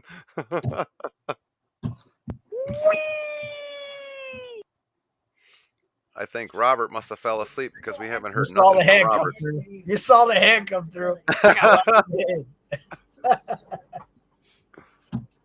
No, don't pull me into the Hot Pockets. Nice. That was perfect timing for that. Hot Pockets, delicious. That's true. See, Fry, why do you think I'm jealous of your whole studio? Like I said, it's a wasted emotion. Okay, it's an envy emotion. The color. Let's talk about that emotion. Chaplain, are you getting your link in here for Billy yet? Or I'm working on it right now. all right, copy that. I can do it. Chaplin's YouTube. Chaplin's How'd you get YouTube it? and Twitch if you can, Zero or Fry. All right, so Chaplin's Twitch coming right up, right here. There's Chaplin's Twitch right there in the chat right now. And then here's his. I know I didn't label behind it, but I'm doing this on the fly. All right. Oh, And then wrong one. that's the all right. wrong one. No, No, I put it on right. the wrong. I put it in a private chat. I meant to put it Put over it on here. the private, which is fine. There we go. There we go. We got it. Perfect. Even if we get it posted twice, perfect. We get it this way out, and it's definitely. I had to we go to got my it there. Discord. I had it all set up already for him. And there it is twice. There's Chaplin's YouTube and Twitch. I posted as well. Right. Let me know, Billy, if Thank you you. got that Right, before right we here, buddy. end the stream here. Okay. A little bit of time before we kill it, and then all of a sudden be like, I did. All right. Sounds good. So thanks, everybody, for joining us. Sometime tomorrow, we will definitely put the description in here. We want to thank Zero TV Squad, Fry TV Now, my brother. Love you very much, brother. Also thank Robert, I think, who has fell asleep, and Chaplain Jethro's Corner for definitely all joining in, and many others that have, Double A Trucking, that have joined in tonight. Definitely cheers to you, to everybody. Pepsi and Pepsi and water. But thanks everyone for definitely joining in. Stay safe, stay warm. We all love you, and we will see you next time live on We the People 75. I'll be on at 10 a.m. tomorrow morning. Copy that, Chaplain. I'll be there. Okay. Me too. Awesome.